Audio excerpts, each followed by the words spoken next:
Across the UK, online and on DAB. Take a far-out trip into the twilight zone of late-night radio with Iain Doo-doo-doo-doo-doo-doo-doo. Unmissable late-night radio with the original king of unconventional conversation. Make contact with Iain Lee. The Late Night Alternative with Iain Lee on Talk Yesterday Radio. was kind of like the 4th of July. The way your face lit up the entire sky. Had to look away because it hurt my eyes. The way you hit me was a big surprise.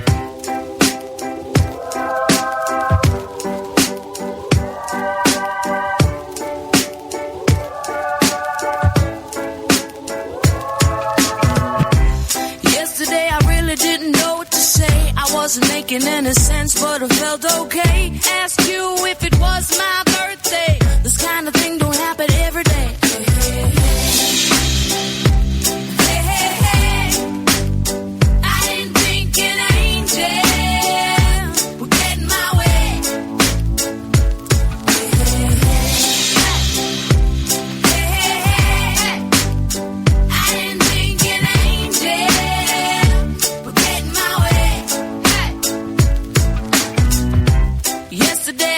Just like a child, a little curious, a little wild. Live in the moment and you'll never go out of style. You know it's really been a while.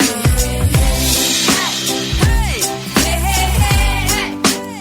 I didn't think an angel would get in my way. Hey, let me tell you, yeah. Excuse me, won't you step aside? I don't got a room for you in my life. I don't got the patience to love again.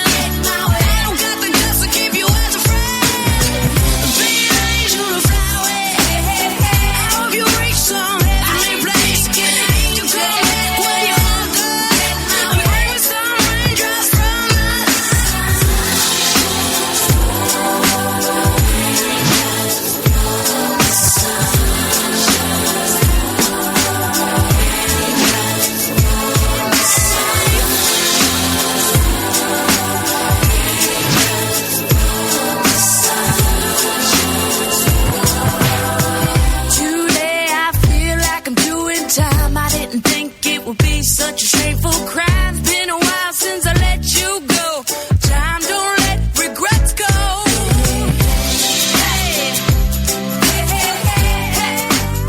I didn't think an angel would get in my way. No, no, no. Hey, hey, hey, hey. I didn't think an angel would get in my way. Hey. So I gotta welcome angels, welcome angels,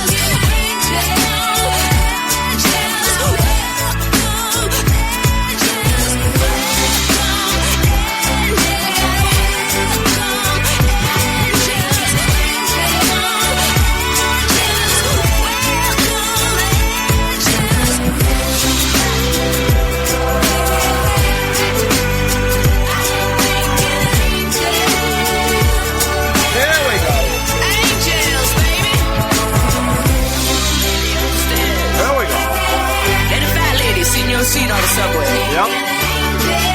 Give a bum a meal.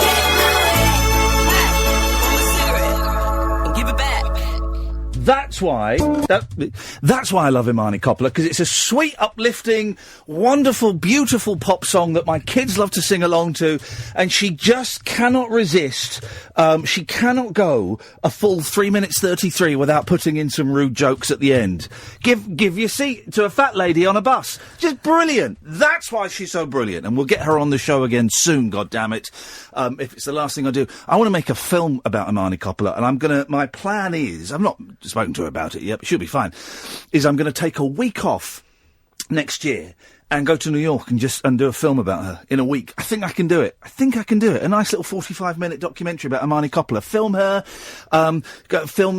interview her, show some clips and videos, go to, her music college, I think is in New York, go and interview her music teacher, all of that kind of stuff. That'd be cool, wouldn't it? Yeah, it'd be really cool. I can make that happen. I think I can do it for less than $2,000. Wow!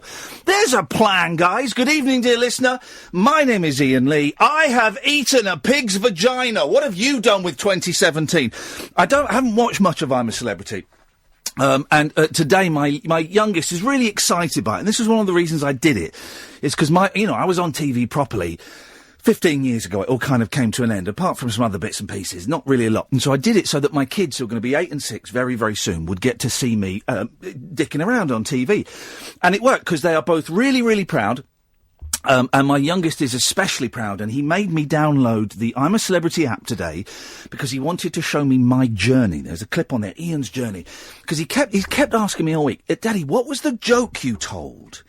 I said, I don't know what joke you mean. He said, there was a joke you told to Jenny. What was the joke you told to Jenny? I said, I don't know. He said, well, it's in your journey. So we watched my journey. And the joke was, when I walked, for those who saw the show will know this, when I walked out for the very first time and saw everybody, I didn't know we were filming, and I said, hey, you guys look effed. And it's bleeped out. So you just get, hey, you guys look beep. And my boy said, what was that joke? I said, I just said tired. I just said you look tired. And then there's the clip of me in a pig's vagina, right? And, and I hadn't seen that bit before. I don't think that's it. And it's funny what they kept in and what they kept out. There was a whole 10-minute rude scene between me and Ant and Dec where I was pushing different things through the vagina. Oh, you weren't? Oh, of course I was. There was a vagina. There was a pig's vagina, and there was a toothpick. Of course I'm gonna. But my boy watched it, and there's a word in it, and as I said the word, I winced. And my boy turned to me, not yet 6 years old, and said, Daddy, what's a pig's fanny? And I went, oh, blimey. And I told him. So we did that. And I'm quite famous now. I'm not saying that arrogantly, I'm saying that as a matter of fact. I'm more famous now than I have ever been in my life, okay? Even the brief flirtation I had with fame 15, 20 years ago, the shows I did, I think the highest audience I ever got was 1.6 million, and this silly jungle thing was seen by 12 million people, right? Over 12 million, I think, for the last one.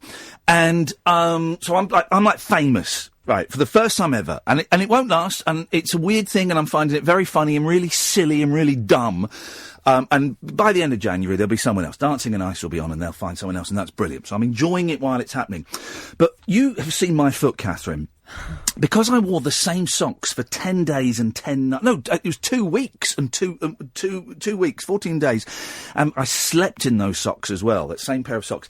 My left foot, basically I've got trench foot. Did you only have one pair of socks? Well, no, I had 2 pairs of socks, but the first pair got ruined because as soon as I put them on, I climbed through fish guts. Oh. And we couldn't really wash stuff, so I tried to wash them, but the socks had this weird thing in it that we were told, don't wash your socks. Your socks. You're not supposed to wash your woks either. It retains the flavour. Don't wash your socks because they're self-cleansing. But you couldn't get the fish guts out of it. So I cleaned them, and then they didn't dry. So I left them by the fire, and then they burnt. Oh. So I only had 1 pair of socks. So I've got trench foot. And so I went to Boots today. I've been to 2 different branches of Boots today. How's your day going? And I bought one of those ped eggs for scraping the dead skin off your feet. Yeah. And I bought some cream. Basically, they should just call this cream manky buggered foot, because so I'm there buying this stuff, and then this woman comes over and says, terribly sorry to disturb you. Could I get a picture with you and my granddaughter, please? Well, I said yes. And I said to her, I'm buying stuff because I've got a manky foot. They didn't want to know that. They weren't interested in the state of my foot. No. I was unlacing the shoe, getting ready to show it to them. But I have got a disgusting foot, and it now means that when I'm buying personal products, I am open to the elements. I am open to the elements, whatever those elements may be. That's all by the by. That's all hogwash, and it's all silliness. We are here. We are live. It's 11 minutes past 10. It's Friday night. The last Friday of 2017. Here's an interesting fact that someone tweeted that at like midnight, is it, on New Year's Eve, everybody who is an adult will have been born in the 20th century, and everybody who is a child will have been born in the 21st century. Yeah, because of 18. And it's only for that moment, and then it's not true. But then loads of pedants go, but what about... Anyway, so fine. So that's an interesting fact, and we will remember that fact. We may not verbalise it, but we will remember it when we are on air on New Year's Eve, 10 till 1 o'clock. New Year's Eve. Happy New Year's Eve, everybody. I hope you have a great time. We're going to be live. And it's a New Year's Eve show for people who don't like New Year's Eve. We have to stress that. It's hosted by people who don't give a monkeys. Couldn't give a stuff. As one cretin asked my production crew, Catherine, me, what are you doing special at midnight? Nothing.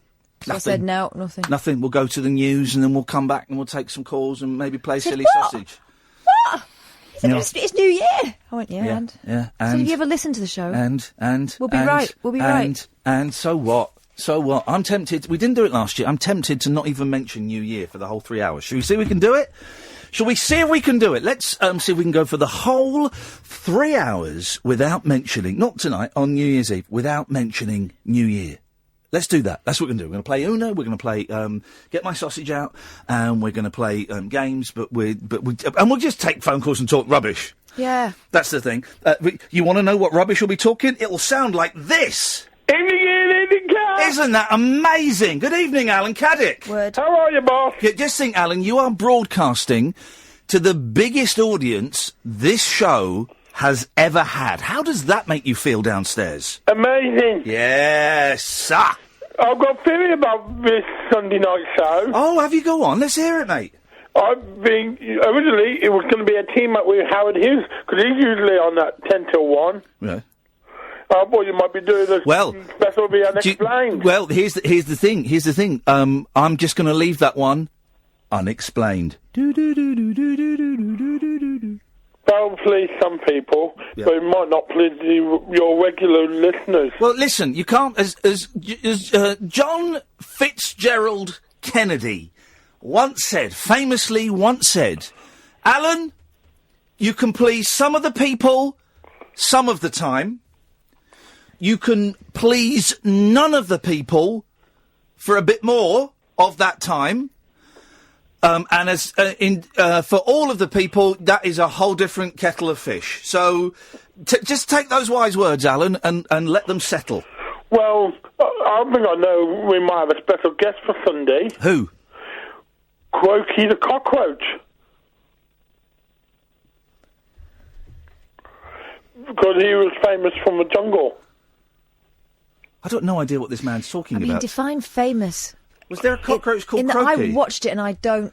What are you talking about, you lunatic? I was there. Australia's got full of cockroaches. What?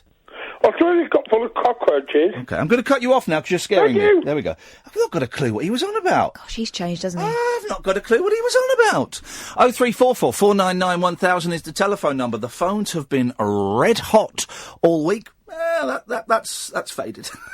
We got Cammy coming up. We'll speak to Cammy in a bit. If you want to give us a call, very, very simple, dear listener. You phone us up. You speak to our team, our dedicated team of phone answerers, and one of them will call you back immediately. It's free for most people, pennies at most, and we call you back, guys. So you know what more could you want? 0344 499 1000 is the telephone number. My name is Iain Lee. Her name is Catherine Boyle. This is the Late Night Alternative on Talk Radio. The wild man of late night radio. The Late Night Alternative with Iain Lee on Talk Radio. We have ways of making you talk. 0344 499 1000 is the telephone number. Let's go to Caroline. Good evening, Caroline. Hiya, how are you? I'm good. Well, do you know what? I feel lousy today, Caroline. I feel lousy. I'm really tired, and I know that when I get tired, that's when I'm mentally and spiritually I am more vulnerable and feel a little bit more open to the elements. So I'm feeling a bit down today, but I'm kind of fake.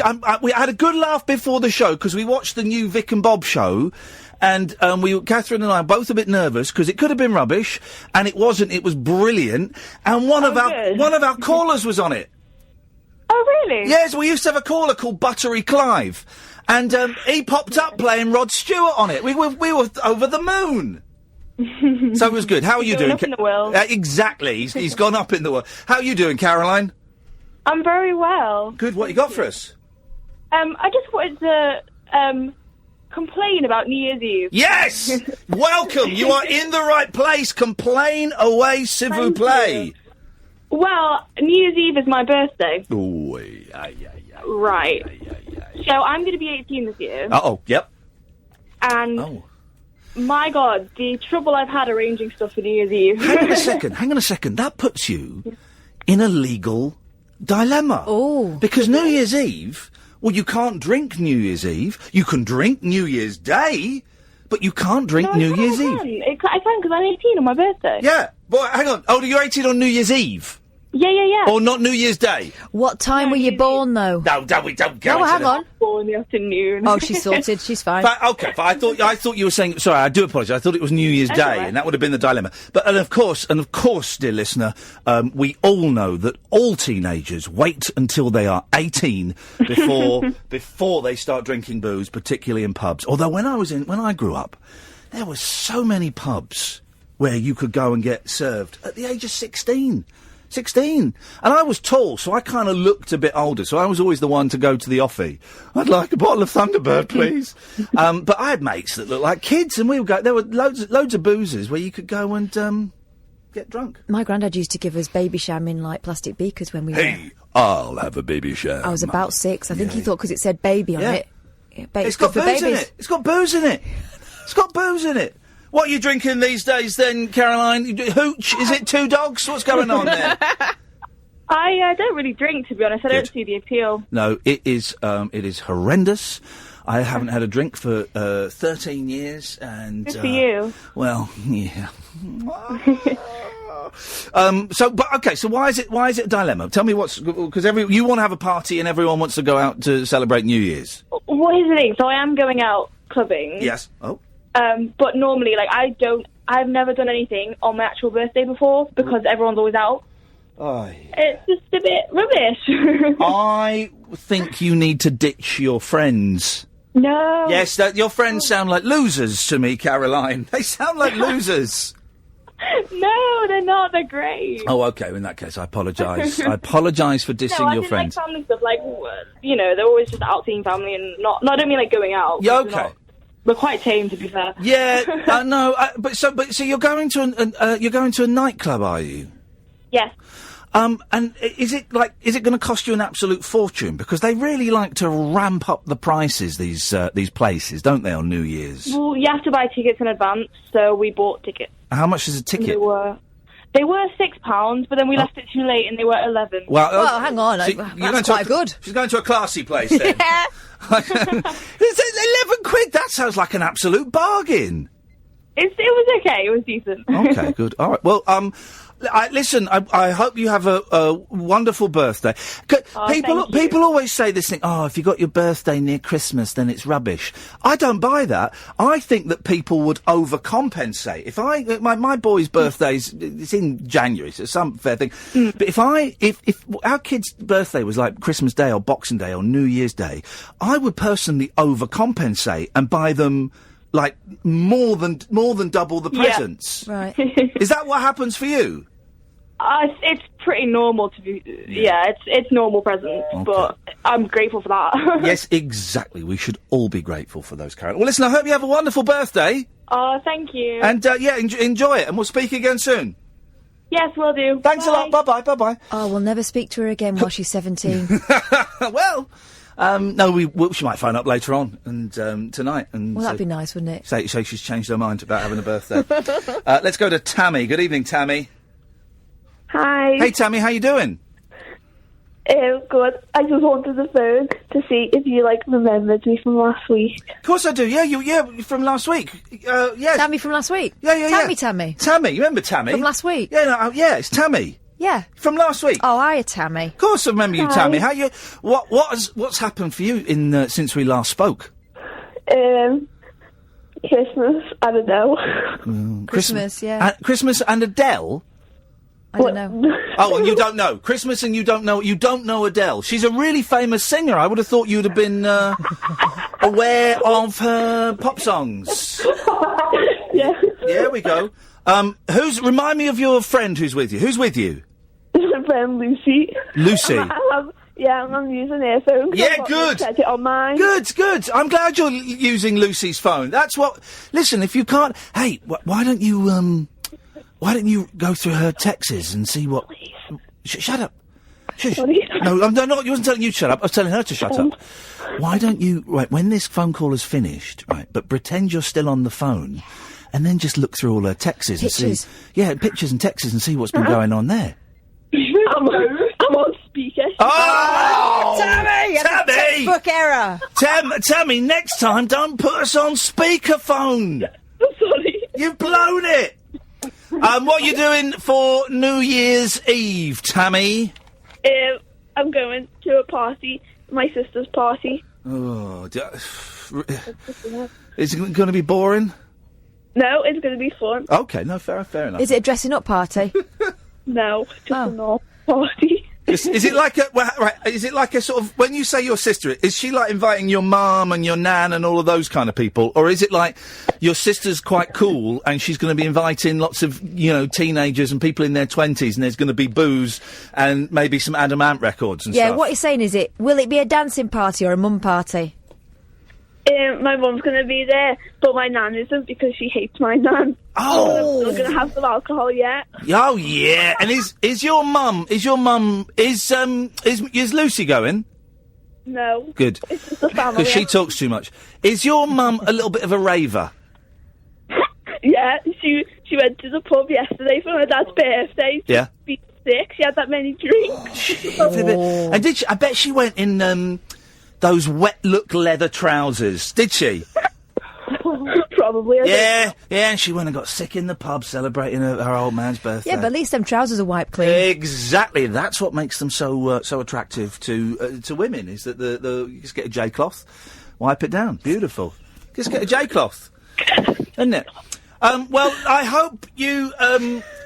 I bet your mum is sick again at your sister's. She will be all over the shop. Yeah, she will. She's got a real What does she problem. drink? Blue Wickeds? Oh. Smirnoff Ice, yeah. Smirnoff Ice. Oh, yeah. Well, Tammy and Lucy, listen, thank you so much for calling. Oh, thank you. Thank you very much, and thank you for giggling. There we go. I like giggling.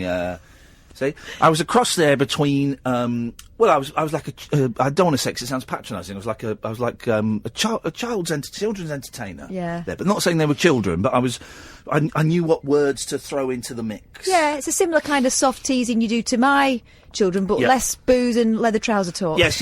I'm going to sit down for this because we'll see where this one's going to go. Good evening, Gary.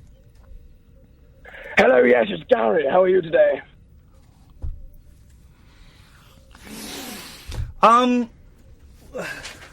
We'll go with it and see where it goes, okay? We'll go with it, sunshine, and see where it goes. You all right with that? Hello, we'll go with what, sorry, sir? I can't quite hear you very well. I'm only 57, but my hearing isn't great. Right.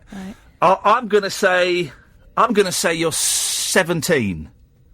17, okay, yes, continue. Yes. Okay, well, you've called in. What are you saying? What are you saying your name is this week? Gary or Darren, did you say? Gary, sir, Gary. Okay, then, Gary, away you go, buddy. Don't forget we've got a 7-second delay, but away you go. He's gone. He bottled it. Gary bottled it. I mean, it was a good posh voice, wasn't it? But 56-year-olds aren't. Listen, kind of normal service for this show, I think will resume round about Wednesday or Thursday of next week. Because for loads of new listeners, and it's brilliant, right? This isn't quite what the show is like, this vibe that we've had this week, because this is that weird period where everyone's a bit nuts. Everyone's feeling a little bit fragile. Some people are suicidal. I don't say that lightly. I've noticed a lot of that. A lot of people kind of commenting on that online. Some people are back to work, some people aren't. But it's a weird period, okay? So everyone's a little bit nuts and a little bit, what's the word? Skittish. I love that word, skittish. And so we're getting lots of people phoning up and giggling, which is great. I love that. We're getting people phoning up and trying to do little pranks, which is wonderful. I love a good prank. And just people sort of wanting to check in, really, and just let us know that they're alive. And they're doing that by phoning in and sometimes just making a noise, sometimes giggling and putting the phone down, sometimes, whatever. And that's fine. And I'm happy to do that. And we'll do that tonight. You can just phone in. You don't need to have anything to say. You can just phone in and say hello, and then we'll see where the conversation goes. But the show generally has... I'm going to use the C word, and I'm trying to think, is there another word I can use? I can't think of another word. The show... OK, no, I can. I was going to say the show generally has slightly more content. But let me phrase it in a slightly more imaginative way. The show quite often has a little bit more meat in the burger. There's normally a bit more... There's normally, instead of just getting a normal beef burger, as you would do when I was growing up, now you can get beef burgers with bacon on. Yeah. And cheese. Yeah. So this is kind of... Normally there's a bit more... There's some bacon and some cheese, as opposed to... This is just the burger. I'm giving you just the burger and the bap. It's not brioche. It's just a bap. Wednesday, Thursday, Friday, it will be a bit more bacon, cheese, and by the week after it'll be brioche as well. You get what I'm saying? That's a dirty thing, but I tell you what I had today, because I'm feeling fat. Right? We had some chocolate brioche, and I got one out and I ate it, wolfed it down. Right? And I thought, wow, I know what would make this better, because we were talking about the malt loaf. Yeah. Got buttered it up. I buttered it up a Marks and Spencer chocolate brioche. I buttered it up. Yeah. And I caned it. And? I did 4 of them. Wow. Dirty boy. And how was it? Oh, mate. I didn't enjoy the 4th one, but I thought I can't show anyone what I've made, so I've got to get rid of the evidence. Wow. So I ate it. In yourself. Hey. It's like those little tiny phones. Anyway, 0344 499 1000 is the telephone number if you want to give us a call. You don't have to have anything. I looked through the papers tonight. Absolutely nothing in the papers whatsoever. So I've got 2.5 hours stretching out ahead of me with nothing. With nothing prepared, nothing to say, nothing to do. So it's kind of up to you, OK? Phone up, we take your call, we take your name and number, and we give you a call straight back.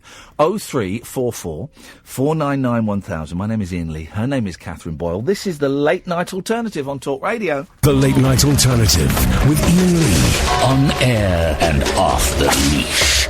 On Talk Radio. Let's go to Jonathan. Good evening, Jonathan. Evening, Ian. Good evening, Jonathan. What have you got for us tonight?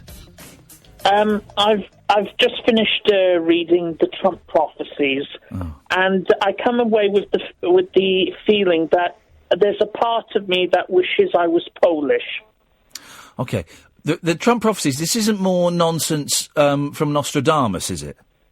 No. Okay, because you came on and made some weird call the other night about Nostradamus that I didn't really follow. But okay, so what is the Trump prophecies? What is? Because that's the title of the book. It is what is the Trump prophecies? Because it's the title of the book. It's not what are the Trump prophecies. Yeah, but if you're talking about the prophecies themselves, no. I was asking what is the book? Excellent. Then you're right. There we go. Carry on. The Beatles is coming. Yes, right. Go on. Yeah, a part of me, after finishing reading this book and about the remnant saving America, I turn my thoughts to the people of Poland. Well, here's the thing. If you want to be Polish, go and live in Poland and apply for citizenship. It can be achieved, Jonathan. I'm talking about the Polish in the sense that there's a religious revival going on in Poland right now. Right. You have 68,000 people out on the streets of Warsaw chanting, "We want God." And their faith in God and their desire for God inspires me and also holds up a mirror to my own spiritual shortcomings. Weren't they 60,000 nationalists rather than Christians? Yes. They were shouting other things as well as "We want God," weren't they? They also had banners stating that they hated communism and fascism. There were some of those, but there were also racists, and you do fit into that category. So you're kind of partly there, Jonathan, in as much as you're a massive racist. If you want to find religion, well, then go and look for it, man. Well, I'll ignore the libel. I'm just no. It's not, Jonathan. It's not libel. You're a massive racist. We know that. But listen, if you want to find religion, instead of phoning up with some faux veiled, agenda double entendre thing, actually go and look for it. But you don't want religion. Of course, you don't want religion. You don't want that. You're an agitator. We want faith. We want faith. No, you don't. You want to stir it up and cause trouble. That's what you want to do. They also wanted pure Poland, white Poland, and refugees get out. You forget that one because you've come on and tried to do this one twice. This is the second time. No, this is not the second time. Yeah, it is. You spoke to Rufus. Busted. Don't come on, Jonathan. Come on. Don't come on my show with second-hand material. Don't come on with deleted scenes and outtakes. I really am inspired. No, you're not. You're using. They wouldn't have you because you're not Polish and they're racist. Are you saying that everyone in Poland's a racist? I'm saying the 60,000 strong march. No, hang on. I'm saying, yeah, Jonathan. This is what we're saying. Everyone in Poland is racist. That's what we're actually saying. Yeah. That's very sad. I pity both. I pity the fool. I pity the fool that phones up and tries to do second-hand material. Get out of here. Go on, bugger off. Let's go to Marie. Good evening, Marie. Oh, hi. Hey, Marie. Hi. How's it going? I'm feeling a bit down. Why? What's happening? My dog passed away. Oh no! My 16-year-old Cocker Spaniel. Oh no! I used to have a Cocker Spaniel years ago, and she was as soppy as anything, and wonderful. What was she called? It was a girl or a boy? Sorry. It was a boy. He was called Bracken. Bracken. There you go. Oh man, I'm so sorry. When did he pass away? In the early hours of yesterday morning. Oh mate. I'm really. But he has a lovely life. But I just wanted to ask. I don't want to sort of bring everybody down, but I just wondered, do you think there's like a dog heaven or? Oh God! Do you think we'll sort of see them again someday?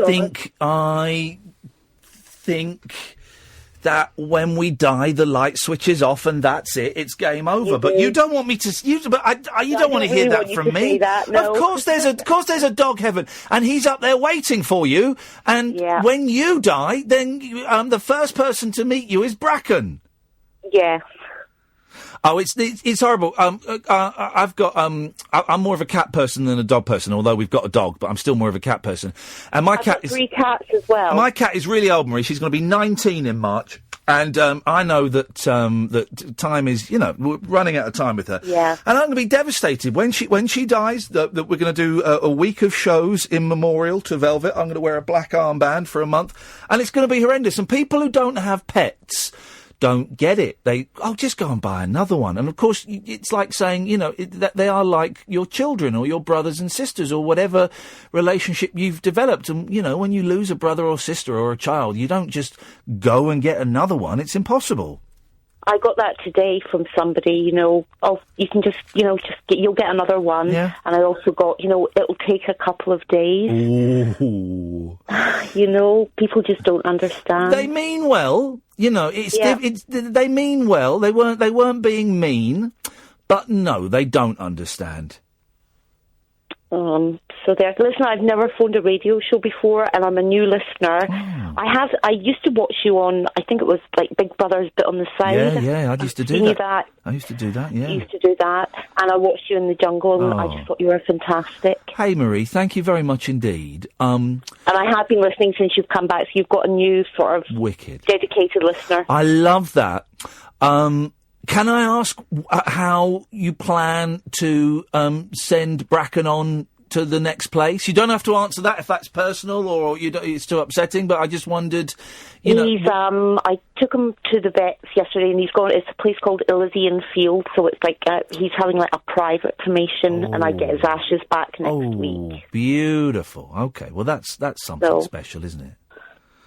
But I'm really sorry. Thank you for listening. No, it's a pleasure. You give us a call anytime you want, Marie, and I'm sending what a crappy time as well. But anyway, listen, I don't know what to say, so I'll just say thank you for calling. But I'm saying that, and I'm meaning a lot more than just those words. Okay, listen, thank you so much. Thanks, Marie. Okay, bye. Take care. Bye bye. Oh, that's sad, isn't it? Cocker spaniels are brilliant. My dog Sophie. She was as thick as anything. She would... I thought they were supposed to be clever Cocker spaniels. No, mine wasn't, I don't know. But she would get so excited when you came home that just a tiny little bit of wee would come out. Every single time. Every single time. My auntie's dog, Ollie, she had a succession of boxer dogs. Yeah. And they're daft. They are daft. Yeah. If you knock at the door, those dogs used to sort of headbutt the windows, and they would look like they were coming through the glass to kill you. Yeah. But as soon as the door was opened, there was just a big slobber monster. Yeah. But I think my auntie's last dog probably died about 3 years ago, and she's still not over it. She doesn't want another one. Poor old Bracken. Poor Bracken. It's awful. It is sad. They start off as your babies and end up as old men and women, don't they? Yeah, it's like my cat. She's an old lady now. If you're lucky. That's the thing. That's the downside of loving something that much. It is Cocker Spaniels, I know as well, because I don't know if they still are, but they were pure breeds, which basically means that they're very, very weak, you know, and of course mine Cocker Spaniel was so years and years ago when they used to dock the tails, used to bite the end of the tails off. Isn't that funny? My cousin Ollie, the dog, had wheels by the end. Oh, I love a dog on he could wheels. run with those wheels. There is nothing cuter than... I'm tempted just to buy a puppy and get those back legs removed and have he had legs, attached. it just didn't work. Oh, right, OK. Their hips go, don't they, some of those bigger dogs? My hips don't lie. 0344 499 1000. Stephen, Angela, Wasim, Andre, stay there, dear listener. You could be joining this merry band. A little bit quieter on the phones than it has been all week, but it's kind of Friday before New Year's. I'm guessing a lot of people are going out, or, I don't know, you just want to sit back and listen. It's absolutely fine. We shall sit here and chat away. My name is Iain Lee. Her name is Catherine Boyle. And you are listening to the Late Night Alternative with Iain Lee on Talk Radio. Unmissable late night radio with the original king of unconventional conversation. Make contact with Iain Lee. The Late Night Alternative with Iain Lee on Talk Radio. Well, someone's on the White Lightning this evening. One of two people claiming to be called Paul this time. Listen to this email. The ugly minger, middle-class commie Iain Lee, arse-licker Kathy Boring Boyle, got that bit right, calls Polish people racist. Well, you ugly mutt, you are the racist for stereotyping all Polish people as racists. Yeah. As for you, Iain Lee, what more can you say about that utter winker that came third to two nobodies in I'm a Celebrity? I got paid tens of thousands of pounds. I've got more money in my bank than I've ever had. So that's what you can say about that, Paul. Go off and run your own fan site. I've got more money than I've ever had. So thank you very much indeed. I could, if I choose, pay off my mortgage like that and still have more money than I've ever had. The decisions are open to me. So thank you. I appreciate your input. And, of course, anyone who thought we were actually saying that all Polish people were racist, well, then you were right. We were saying all Polish people were racist. That's an absolute fact. Let's go to Angela. Good evening, Angela. Oh, good evening, Iain and Catherine. Good evening. Good evening. Angela. I just thought I'd say, just ringing to say hi. Hi. Hey, my mobility step came from my bathroom today. The what? The mobility step came for the bathroom? Yeah, because I've been having problems getting in the bath. Well, OK, how do you get out of the bath? Well, I've been using friends and family's It's a tiny ladder. Yeah. I want one of the... I can't wait until I'm old enough, and now I've got the money, I might just get one anyway, for one of those walk-in baths. You know, the ones you walk in and you sit down... I've seen them in the paper. You've got to wear your swimming costume. Well, and then you fill the bath up. Hey, I'll tell you what I had to do today, Angela. And I sent Kath a picture of it. I'll tweet. Have you still got the picture? Can you on my phone? I think. Can you send it to me and I'll email it to me and I'll tweet it. I had to run a shallow bath today, Angela, to soak my feet. You're sounding very, very snotty. Have you got a runny nose? No, I just feel a bit down, but I'm all right. You sound moist. I've had a rough patch this few last weeks, but I'm okay now. Okay. Well, you're very sniffy. You're very sniffy. Can you? Why don't you give your nose a blow or something? Okay. Hang on. Go on. Yeah. What I mean. I'm getting a cold, I think. Well, yeah, you sound very, very moist. Yeah, yeah, I am. I've been in a lot of pain with my knee. Oh. And I got this real good cream from Amazon. Some good knee cream from Amazon, you say? No, arthritis cream. Oh, okay. Oh. Yeah, and I tell you what. Is it? Is it? Good. Is it? Yeah. Is it? Mm-hmm. Is it? That's why I can get in the bath now. Is it? Is it? Is it? Yeah, it's awful, Ian. Is it? When you can't have a mobility. Is it? Is it? Yeah. Is it? I don't know. What are you like waiting in for deliveries? I waited for. I've got them all now. I've just got my step, which I can get in my own bath. I'll tell you why. Right. I'll tell you why. I've gone a little bit silly, Angela, and I've treated myself to nice bit of kit. It's called a PlayStation 2. I believe it's the most advanced gaming console out there. They call it a PS2. You call it a PS2 PlayStation. I like to call it by its full name, just so that people know that it's the most. This PlayStation 2, I got it on. I saw it in the back of a newspaper. It is the most advanced gaming machine ever made. It's a computer that is 15 times more powerful than the computer they used to send man to the moon back in 1973. And I've ordered it, right? And it's cost me £600 for this PS2. You get 2 controllers with it in a game. But it's coming tomorrow, right? And it said the man I ordered says, right, it will be delivered tomorrow, but the delivery driver will not be able to leave it on the doorstep. So you can't leave a note saying, I'm out of the house. If anyone wants to burgle it, you can do. P.S. Could you leave a delivery by the door for me, please? You can't. You can't do that. No. So I've got to be in. Now, here's the thing, right? Get this, Angela. My wife, right, in the house, in the house, has bought. We used to have a great doorbell, right? It was a button, and you press it, and you'd hear this ding dong. Oh yeah, I've heard doorbells. Yeah. And then if you didn't answer the door, they'd press it again and go ding dong, and you go and answer it, right? But now she's bought this thing that's like £200, right? And it's like a camera. So when the doorbell goes, you don't get a ding dong. What does it go?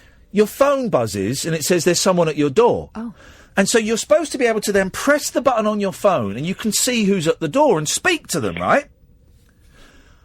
I have never got this piece of equipment to work. First of all, you've got to take it off every day and charge it, right? The doorbell. Second of all, you say someone at your door. All right, brilliant. So you hit the button and then it just goes to it's a black picture and that spinning circle while it's loading up. I've never got it to load up, Angela. I have never seen anybody at my door, and I've missed so many deliveries because of this rubbish thing. So I'm worried that I'm going to... This PlayStation 2, this PS2, £600, it's got 2 controllers in a game. It's not got a plug, but we don't use... We've got a spare kettle that we don't use, so I can just take the plug off that. I'm worried I'm going to miss it. Have you rang the company up where you got the game from? Well, it's not technically a company. It's a bloke called Joe. From the pub? Well, it's the classifieds in the back of the local paper. Oh, right. Have you rang Joe up? Didn't give me any contact details. Just an email address I can make a PayPal thing to. Oh, right.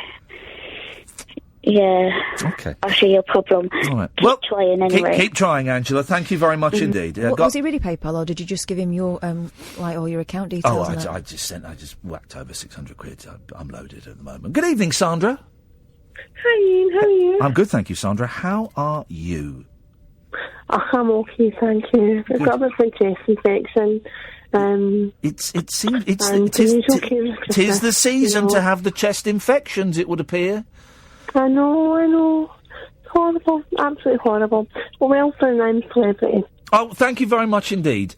It's a strange. I keep dreaming about it. I dreamt about it last night again, and it's I've got to do a little bit of work on myself after that because it was a really weird. You don't have to at all. Yeah. The rest of society does.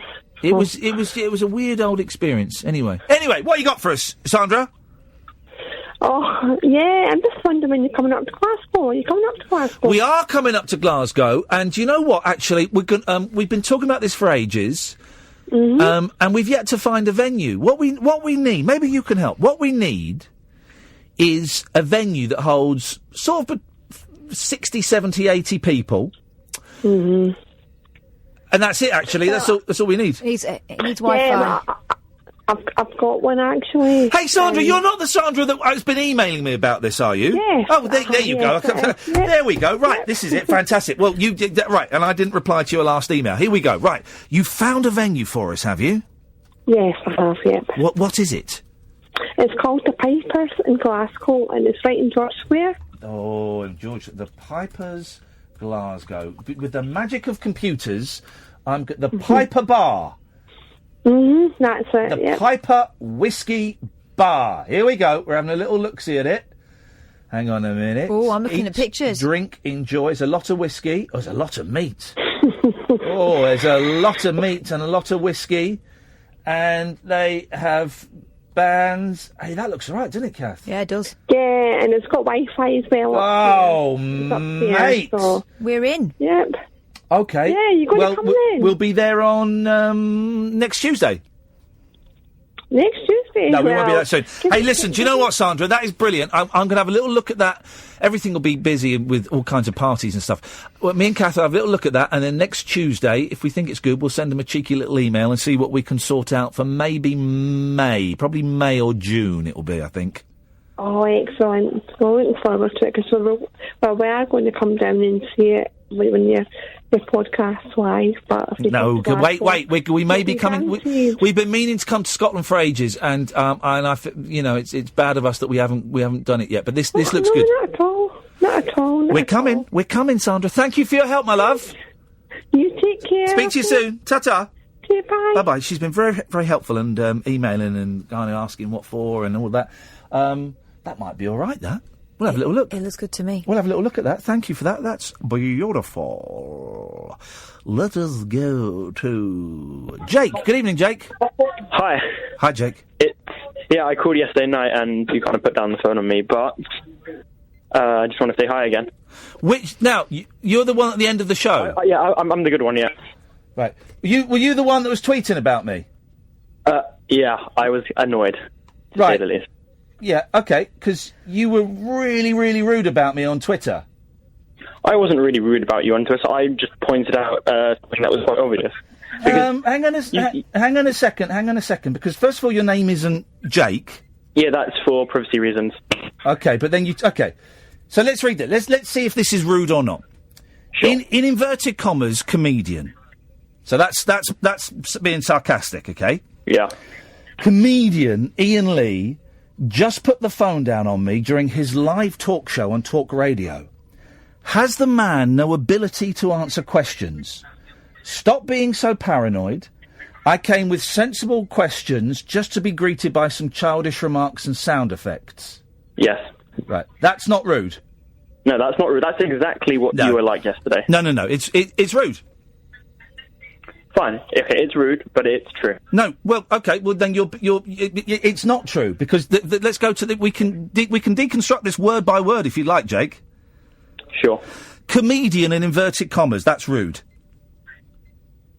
I didn't say it wasn't rude there. I just. But that's not true. But that's not even true. But you said it was true. But that's not true. You are. Well, no, I'm not. First of all, I'm not a sarcastic comedian. I mean sarcastic as in the tone you were saying I it. didn't say sarcastic. I said No, comedian. no. If you just listen to what I said, Jake, because you're not as bright as you think you are. I said I don't mean sarcastic as in me being sarcastic. I meant your tone was sarcastic. I am not a comedian.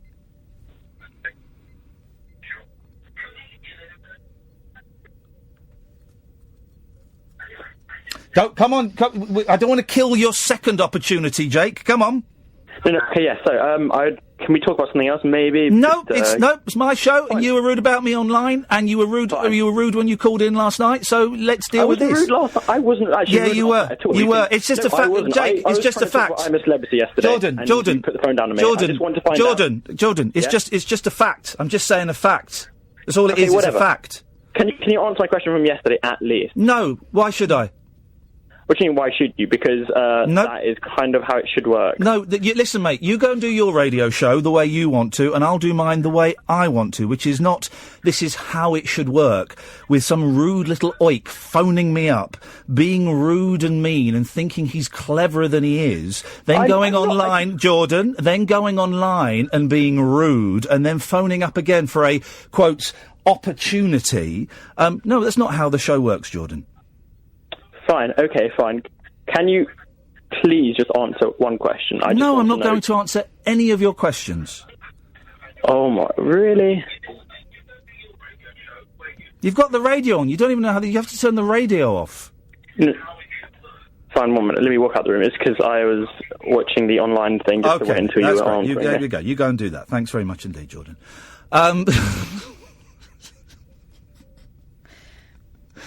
Oh, God. I knew he'd come back. I tell you what, we've got loads of calls. Well, let's get this one out of the way. Yes, Andre? Hi, and I. Yes, Andre? Yeah, something really funny happened to me today. Well, did it involve you getting drunk? No, right, I was walking up the road, yeah. Yes. I'll nip up there, shop for paper, yeah. Yes. And someone said, did you have a good one? Right? Oh, yeah. And there's me saying, what? A good breakfast, a good cup of tea, a good walk, or... Yeah. I said, no, a good Christmas. Oh.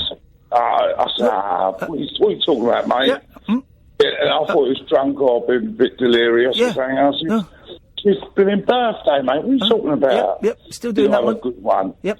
So I got home. Yes. Yeah, in the spare room, there's a big Christmas tree with a load of presents under it. Thanks very much. So I was well happy. Yeah, brilliant. Well done. Okay. I mean, really. Yesterday, the first hour of the show was one of the best we've ever done. This one? Stephen, Wasim, Gatford, Andrew and Matt. Stay there, we'll come to you in a bit. 0344 499 1000. My name is Iain Lee. This is the Late Night Alternative. You're listening to Talk Radio. Across the UK, online and on DAB. He has made a covenant with the night, and with the darkness he is in agreement. Uncut, after-hours conversation for the up-all-night generation. The Late Night Alternative with Iain Lee. On Talk Radio. We'll get you talking. I'd like to be under the sea in an octopus's garden in the shade. He'd let us in, knows where we've been, in his octopus's garden in the shade.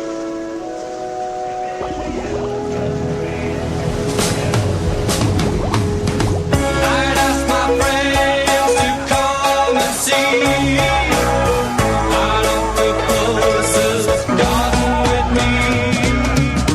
I'd like to be under the sea in an octopus's garden in the shade.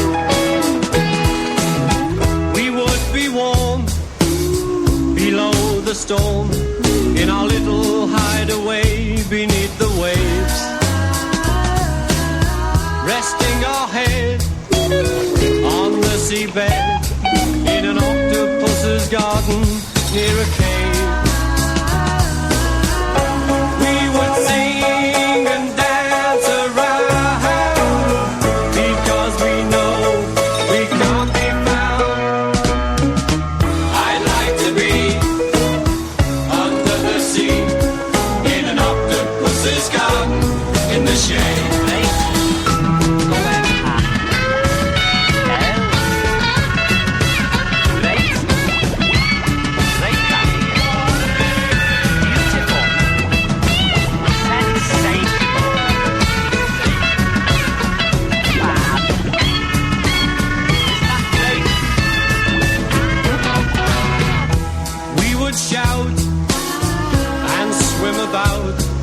the coral that lies beneath the waves. Oh, what joy for every girl and boy, knowing they're happy and they're safe. We would be so happy, you and me, no one there to tell us what to do. I'd like to be under the sea in an ocean sky. In an ocean sky. In an ocean sky. Here we go. It's the Beatles album that no one talks about. It's their dirty little secret. It's the Love album, where it's all mashups by Giles Martin, and it's marvellous. It's going to transition awkwardly in a second because I've not got... Oh, maybe I can do... I can't do the settings. It'll stop and then... But listen to this. Oh, it's just...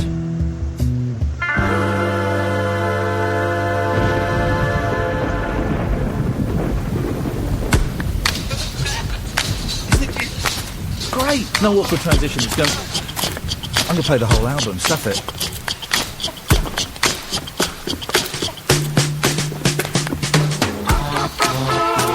Isn't it? It gets better, wait.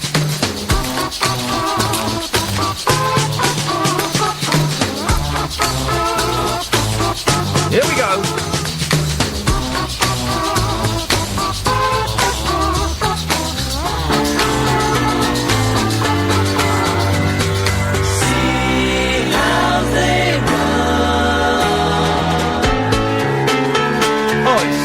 I haven't listened to this album for ages. This is getting played tomorrow. This is getting played.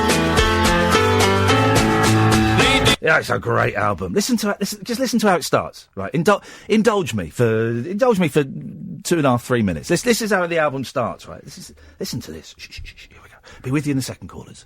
This is how it starts.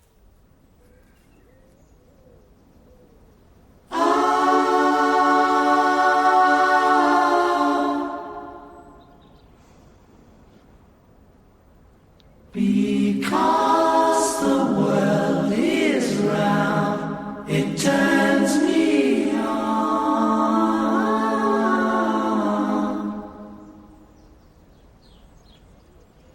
Because the world is round.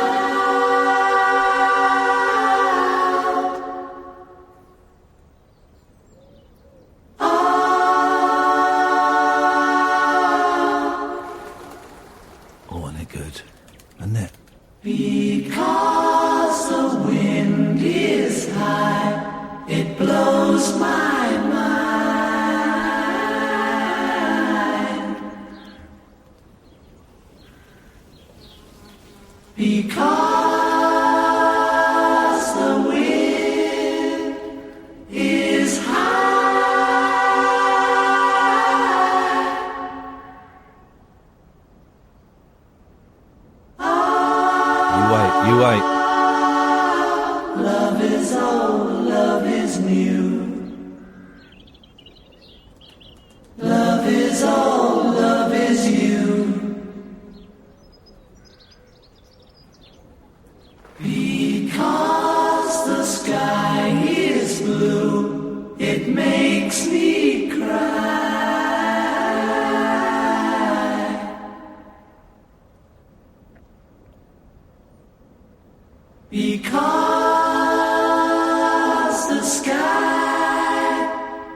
Here it comes. Oh.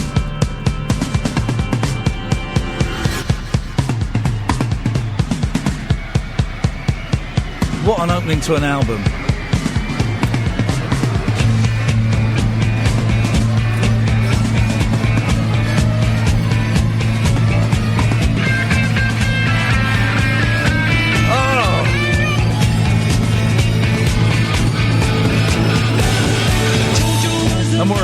And we're off. What an opening to an album, isn't it? Oh, goosebumps. I haven't heard that for a couple of years. Well done, Giles Martin. Most Beatles fans hate it. Hate it. Never gets mentioned. And I think it's wonderful. I think it's groundbreaking. I was hoping they were going to do more versions of it because it's wonderful. And apparently, Sir Ringo Starr would go in, and Giles Martin was really nervous of presenting all this stuff. And Paul would go in and go, well, I quite like it. And Ringo would go in and not say anything. And Giles, it was his interview, so he was worried he'd gone too far. And Ringo went, can you not push it a bit more and make it a bit weirder? Oh, come on! How great is that? Let's crack on with the show. I do apologise. Thank you for that. Let's go to Matt. Good evening, Matt. Ian, how are you? I'm good, thank you, Matt. Well, now I've had my little fix of Beatles. I am better. What you got for us, Matt? I'll tell you what, that was awesome. I've not heard it before. Oh, man, it's such a good album. Yeah, it leads on to ELO and Jeff Wynne and Genesis. Well, exactly. Listen, because Jeff Lynne, of course, but Paul McCartney heard an ELO song on the radio and was listening to it for a minute before he realised it wasn't the Beatles. Jeff Lynne is the ultimate Beatles tribute act, and more power to his elbow for doing it.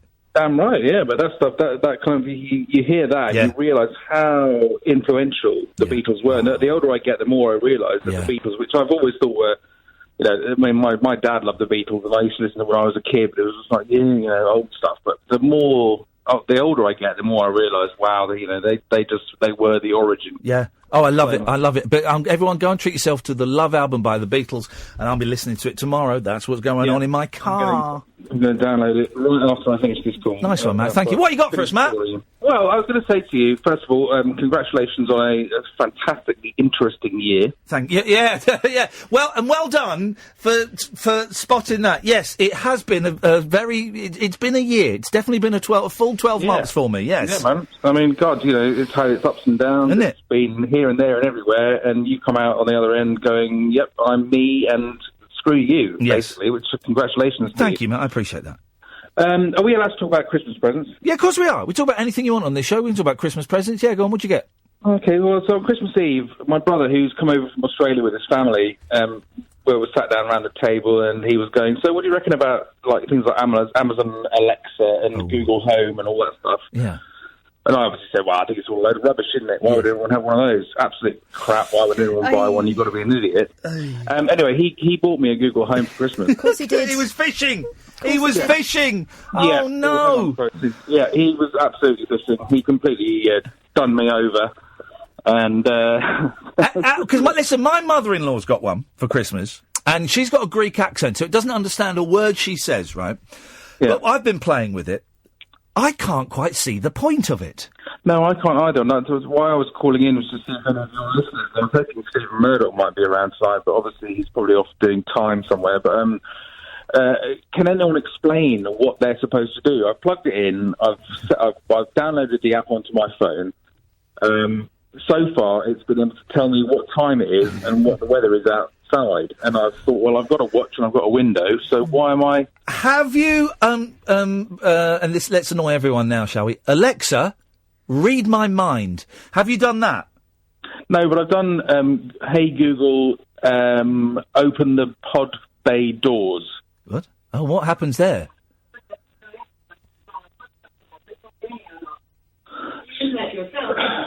She says, I can't do that, but there's a spare key outside, under the flower pot outside the pod bay airlock. So she's doing jokes? Yeah, well, for a given value of jokes. Yeah, I believe that you can wire. Here's the thing. I think it's useful if you, and I don't know what this technology is, because it seems so. You can wire it up to like your lighting and your heating, can't you? So you can say, my Alexa. brother was saying, if you go out and buy things called, there's a Philips Hue lighting system that you can plug light bulbs into your light sockets. and they're Wi-Fi connected, and then you can tell your Google Home to change the lighting, or you can buy a smart thermostat, plug it into your wall, and tell Google to control your heating. But from what I've been able to see online, if I wanted to change all the light bulbs in my flat to be able to be Wi-Fi controlled, it would cost me about £3,000. Yeah, exactly. And the thermostats cost about £200, but you can't fit them yourself. You have to get a professional in to do it. So you're looking at $4 or £5 for the whole thing, and all it's saving you doing is getting up and going and flicking a light switch. Yeah, exactly. So I don't really see the point. I just to be able to sit in my sofa and go, Google, turn the heating down by 1 degree, please. Well, yes, I can do that for you, sir, certainly, and that will cost you £5 I don't get it. When I speak to Alexa, though, because I bet my kids like it, they think it's funny, but I don't get it. Kids love it, yeah. But when I speak to it, I got laughed at because I'll say, Alexa, what is the time, please? I'll always say please and thank you at the end of the sentence. I've got manners. That's basic human manners. Manners maketh man. Yes, but manners confuseth Alexith. Because she doesn't know how to respond. Well, a little bit sometimes. Okay. But it is, I reckon in 20 years' time, right, like Alexa 12.6, right, whatever, is going to be amazing. Right? In 20 years' time, it's going to be amazing. Yeah. But in 2017, going into 2018, it is, unless they're advertising with us, in which case go and buy loads, it is. They are awesome. Yeah. A load of Here's rubbish. where it is at the moment. Go on, Do you remember those key rings in the 1980s / early 90s where if you whistled, they would make a noise? The one before Tamagotchis, yes, the whistling key rings. If you lost your keys, you go, and you go, yeah, it's that. It's that. Yeah. Also, Alexa, which is the app, which is Amazon, and the Google one. I don't know what the Google's name is. Google Home. Google Home. Because I was reading on Twitter people's reactions to their thing. I don't even know what you call them, hubs. I don't even call them. They can talk to each other, and I mean actually have a conversation with each other. They can if they both say hey Google or hello Alexa. But the thing that's annoying me is that I can't use my Google Home to order anything off Amazon because Amazon will only allow you to order through Echo. So that's terrible. Amazon won't even sell you a Google Home. I looked on them earlier to see if they would sell Google Homes. They don't. They don't sell. They sell the user manuals, but they don't sell the actual thingies. Because I bought myself an electric drum kit for Christmas, which was a stupid thing to do, but I did it anyway. Yeah, it sounds marvellous. Yeah. It's awesome, and it really annoys the neighbours, which is even better. But I was hoping, after my brother bought me this thing, that I could use it to say, hey, Google, play this music track without drums. Yes. But it doesn't have a clue what I'm talking about when I ask it to do that. I'm only vaguely holding on to that concept and wondering how on earth you thought that was possible. But we can do this, Matt, because it is puzzling me after having seen one and being disappointed. Does anyone have an actual? And I know we've got tech experts. We've got Will Guyatt from the other station. I mean, he's listening to LBC, of course. If anybody has got an actual use for these, what are they? Hubs? Is it a hub? Yeah, sort of thing. Yeah, I mean, the one that my brother bought me is a home mini, so it's not particularly powerful. But the one thing it does do is if you say, and you might be able to hear this if I do it now. Hey Google, play talk radio. Oh, God almighty, that's fine. And that's it. You then got 10 minutes arguing with a little bloody tube, an electronic tube. I managed to go doing it earlier. Is there a radio an internet radio app called TuneIn or something like that? Yes. Are you asking me or are you asking Google now? I'm asking you. Yes, there is. Let me try it. Hey, Google, tune in talk radio. Hey, it's actually working. Wow, you got it to do something that you could have done yourself. Right. Hey, Google, stop. Hey, Google, shut up. Thank you. Wow, look at you! I bet he'll be the first. I bet he's got his name down for a sex bot. That's how little respect he's got for computers. I was listening to your stuff. When was it? Back in November about sex bots? My God, what's going on with this world? Wasn't it sensual? Hey, Matt, listen, we'll keep this and we'll see if we can find a use for that hunk of plastic. Brilliant. Have a fantastic 2018. And you too, mate. Thank you very much indeed. Well, also, I cut him off there. 03444991000. Has anybody actually found a use for those Alexas, those Googles. What do you do with them? I'm Iain Lee, this is Talk Radio. Late night conversation worth losing sleep over. The Late Night Alternative with Iain Lee on Talk Radio. We have ways of making you talk. Let's go to Tommy. Good evening, Tommy.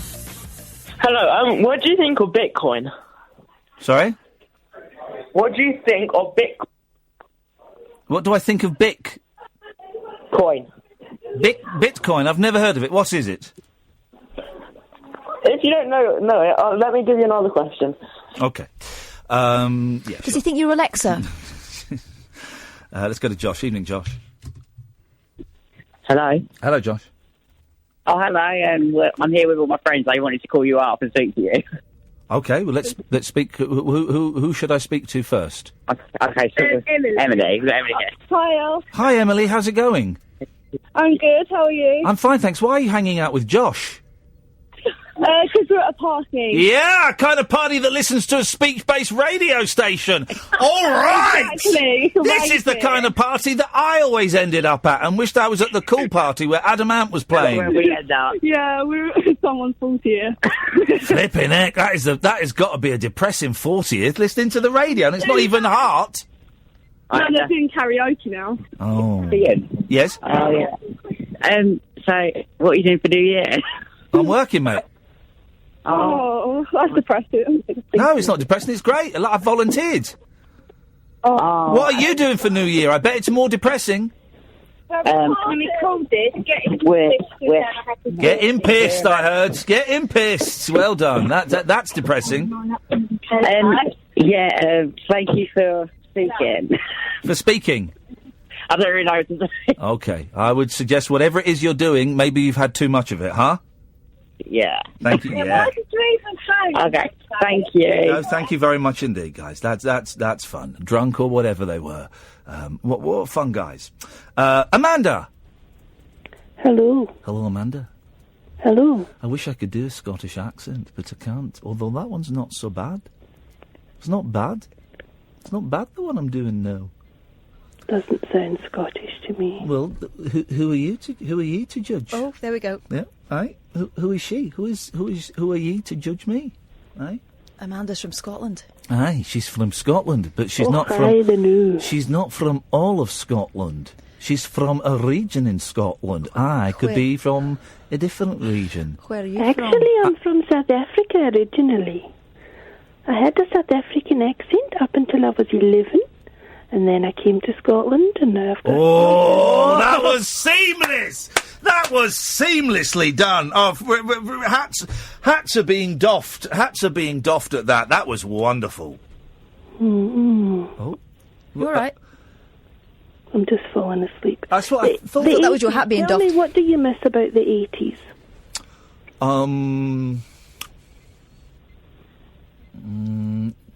Not a lot. Okay. Tell me, how do you know Limmy? What is your connection with Limmy? I'm a fan, and he came on the show once. He came on once, didn't he? A couple of times, I think. No, once, I think. No, once.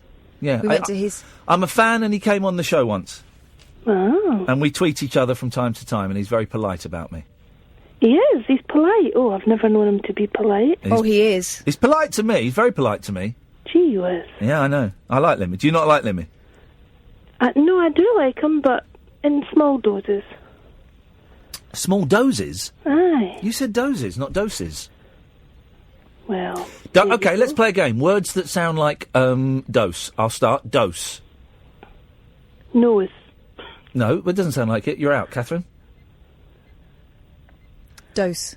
No, I just said dose. So did I said a word that sounded like dose. No, you said dose. So you can say dose. It depends on how you say it. Yeah, that's So what you I can said. say dose. I did. You said dose. I said... All right, dosey-do. Yeah, it's a good one, isn't it? Dose your mother, no. You could have had does. You can have does. I did. All right.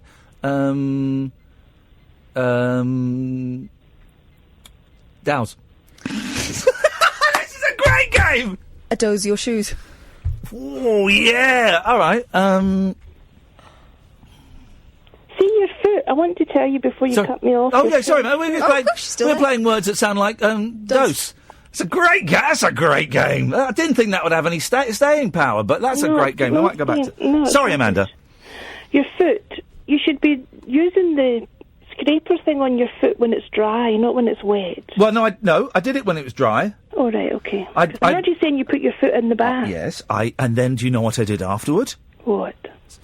I towelled it off. I towelled it off. Towel or with paper towel? I wasn't in the public toilet. I was in my bathroom.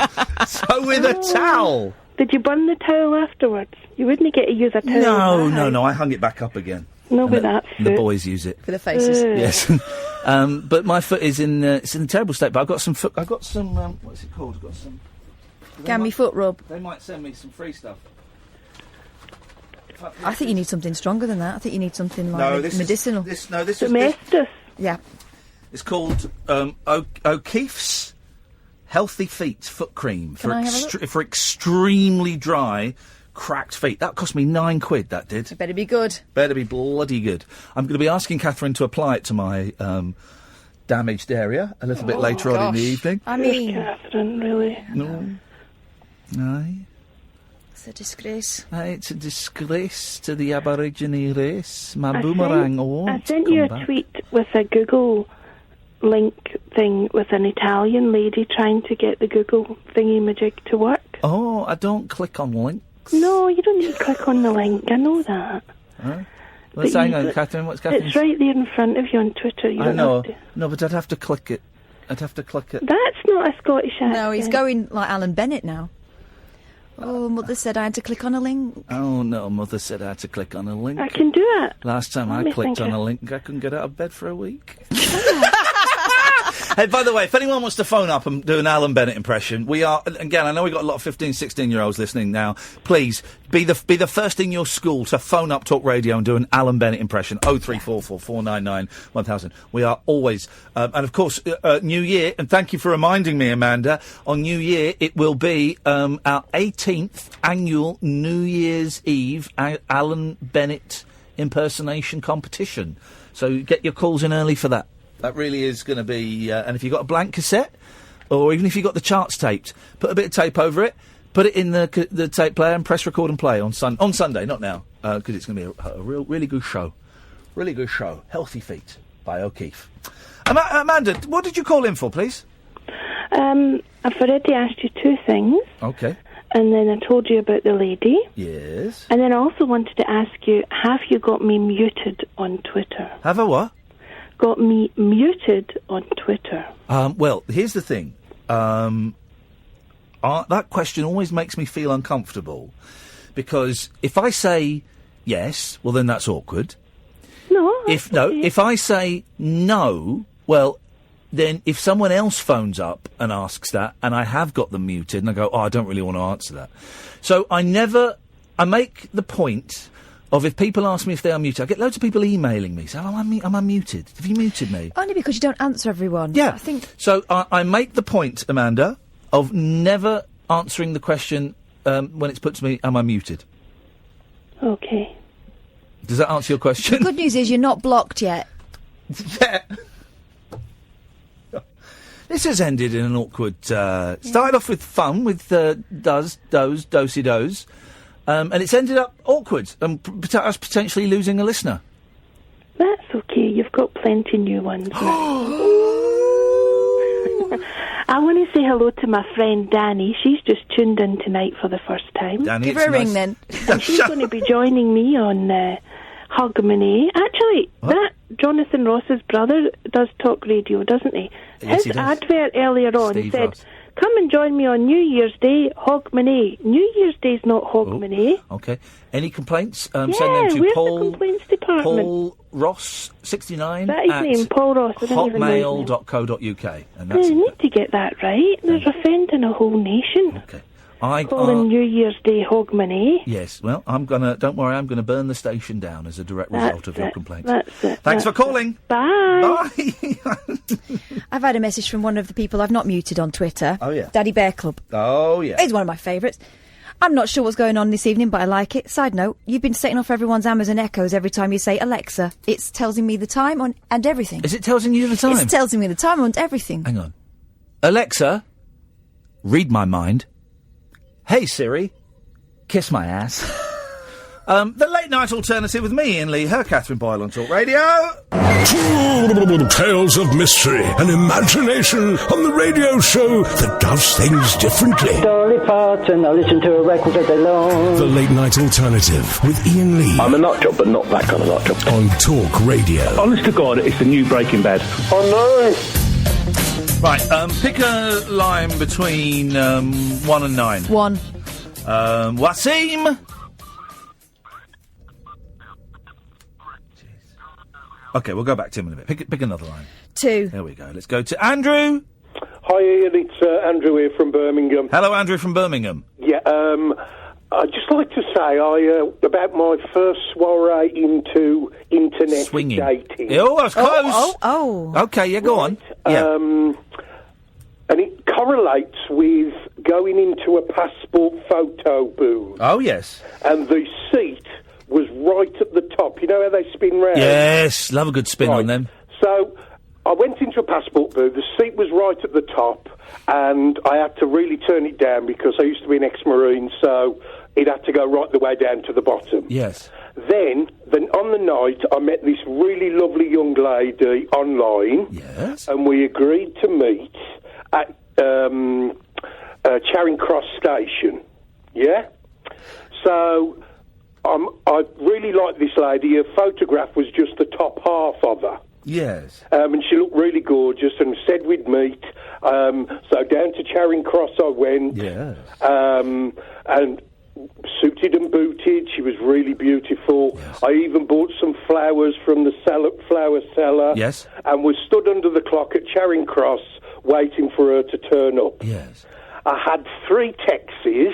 Yes. Oh, I'd also booked a nice meal at a restaurant over the road. Right. So I had 3 taxis. Which I sent to her. Where are you? Yeah. And she said, I'm on my way. I'm on my way. Oh. Another text. Where are you? Stood there with these bunch of flowers with all these hundreds of people coming And past. she was robbing your house? No. And anyway, so she texted me and said, I'm here. And I looked round, and honestly, Ian, I still couldn't see her. Uh-oh. And I kept looking round. I said, where are you? And then I felt a tug on my trousers. Oh, straight in there. When I looked down, she was a little person. Oh, I see. And it was, I held her by the hand, and she was beautiful, but she was a little person. Yes. And I'm 6'4". Wowzers. Ex-Marine, and we walked across Charing Cross Station together. Yes. For a meal. When we got to the restaurant, the man at the door opened the door, and he looked of really funny colour. He couldn't barely control himself. Yes. I don't know why. But we got and we sat down and we had a lovely meal. Yes. There was one problem, that she did eat with her mouth open. That's the only way to get the food in. Did she drink from but an even from an when acorn? she was chewing the food. Oh, I see what you I mean. was dressed nice, but she asked, was I gay? Right. Because I dressed nice. Hang on a minute. Let's go back to the beginning of this story. Are you saying that she used the same photo booth as you? Well, no, but I was saying that the correlation... Oh, okay. Isn't it weird how I went in to get a passport photo... Yes. And it was right at the top, as if a little person had used it... I don't know. And then, I don't know what the. I'm not saying this to tell you off. I don't know what the term is these days. I'm trying to be very careful. No, I know you are. And I know you are. And I'm also aware that some people are rightfully, very looking careful. up, the correct term is little person. Is it beautiful? Fine. Then I'll take your word for it. So anyway, the end of the date. Yes. At the end of the date, we had a lovely date.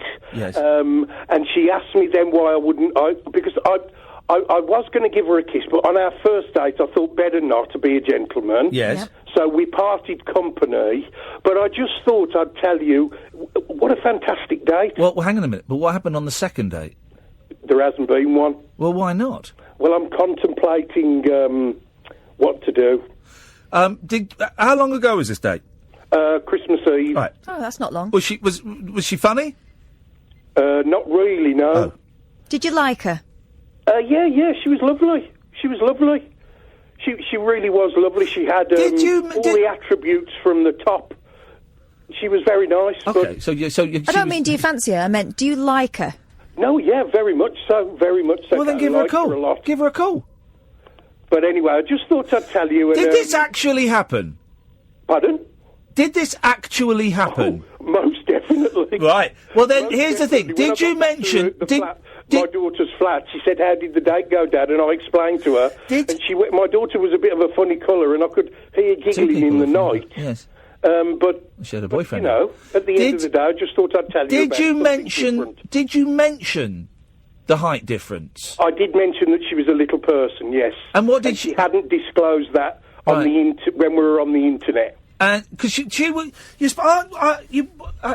most people would put their height down, wouldn't they? Exactly that. And I thought she was. I'm trying to be diplomatic. Yes. I thought she was of a normal height. Okay, no, I know what you mean. by that. Photo picture that she had on the internet. Yes. She had very nice attributes Obsessed in with all her ways. tits. Yes, absolutely obsessed. He's a boob man. He's a boob man. You've got it in one. I've got it. Well, in two. Is that what blinded you to the rest? You what? Sorry, Kate? Well, I like that. Yeah. Sounds like my dad. Is your dad a boob man as well? No, he calls me Kate. I don't really want to know about my dad's proclivities. No. But probably. But I'm just thinking. So you were blinded by the boobs, really, weren't you? Well, in a way, yeah. And it's the first time internet dating, you see. Yeah. So when you were talking last night about podcasts, yes, I think a great podcast about internet dating. Oh, it would be good. And the perils of it. Wouldn't it be good? It would be good. Well, Anyway, I think you should. Here's rule number 1: don't be blinded by the boobs. That's the oldest trick in the book. Yeah, you've got it. Thank you very much Andrew, indeed. send her a little text and go out for a drink with her. All right, then, we'll see. Ta-ta. Thanks very much. Bye-bye. Great show. Bye-bye. It is a great show. I'm not going to argue with that. I still think that I'm going to advertise this show on Tinder. I think that's going to be. I think that's going to be the way forward in 2018. Huh? I'm gonna sneeze. God, you make me sick. God, you make me sick. Bless you. Evening, Lee. Hello there. Hello, mate. What you got for us? I ain't got a clue. I've been waiting ages. You've got a what? I've been waiting a while. You got famous now. You have to wait a while. Yeah, don't you? exactly. You have to wait a while. And if you're And then cheeky, you Google have to Home. wait even longer. Yeah. Them Google Home things are quite useful. What for? I listen to your podcast on them. Okay. But they cost, how much they cost? 100 quid? No. They had in that Black Friday thing, you can get them for about 60 quid, I think. Okay. They're about 80 quid now. Okay, but you could listen to my podcasts, like, on your phone or your computer. You didn't need to spend the 60 quid on a bit of kit. Listen, I'm glad you're listening. First of all, I'm not having a go. But you didn't need to spend 60 quid on a bit of kit. Well, yeah, but I can play my PlayStation and then tell it to put the podcast on. Oh, I suppose so. I suppose so. Saves your finger. Yeah, it saves your finger, doesn't it? Well, exactly, yeah. Yeah. Oh, well, I'm glad, but is that all it does, though? Google, play Iain Lee podcast, please. No, you can play music if you link it with Spotify. So you got to have a Spotify account. Yeah. Yeah. Or you could put a CD on. Well, you could do, but you have to get off your arse for that. Yeah, exactly. Exactly. What is wrong with... listen, I'm old enough, Lee, and you sound old enough that when you were younger, you'd have to get off your arse twice to put on a bit of music, because you'd have to get up and turn the record over. Well, that's it, yeah. Have you ever seen the film Wall-E? No, I haven't. Watch it, mate. Watch it. Get Google to look it up for you. The bit where they're in space, that's like a documentary about your house. What's it called again? Wall-E. Wall-E. Wall-E. Wall-E. That's what it's called. And watch the bit when they go up to the space station. Look what happens to them all. Yeah. That's you. Oh. Yeah, nice one. Well, thanks. Listen, I'm glad you're digging the podcast, Lee. Thank you, mate. Happy New Year, both. You too, fella. Take care. Ta-ta. Everyone's, I tell you what I'm liking about tonight's show, apart from that one call, not that Lee, the call earlier on, everyone's taking it. Everyone's giving it back. Everyone. You know, I'm throwing out the insults. They're laughing. They're throwing the insults at me. I love it. It's classic banter. It's classic banter. It's just But not the kind of banter that leaves people crying. Or other people saying, if you can't take it, you should jog on. Everyone's on the phone. Yeah, thanks, Ian. Thanks a lot. And they put the phone down and they turn round to their empty houses. They look at the chair where their wife used to sit before she left them. And a tear rolls down their cheek as they realise I'm their only friend. Alexa, call Mum. This is the Late Night Alternative on Talk Radio. Experience the unconventional. Hello. The unpredictable. Don't you think that's a bit weird? And the completely unorthodox. It was my birthday. With rule-free Iain Lee. I was just trying to generate a bit of content. The Late Night Alternative with Iain Lee. Hate alarm clock, hate going to work. On Talk Radio. Is Wasim still there? Oh, blimey, yeah. Wasim, sorry, mate. Oh, Ian, how you doing, mate? Yeah, I'm doing very well, buddy. Mate, you know, before I get into what I want to talk about, I've got a little song for you, mate. Okay. Well, now, last few times people have phoned in with songs, they've ended up being quite offensive. It's literally a 2-minute song. I think it'll help lift everyone's spirits. Okay. Here it goes. Janana, It'll help. Play that again. Play it again louder. This is my song. Yeah.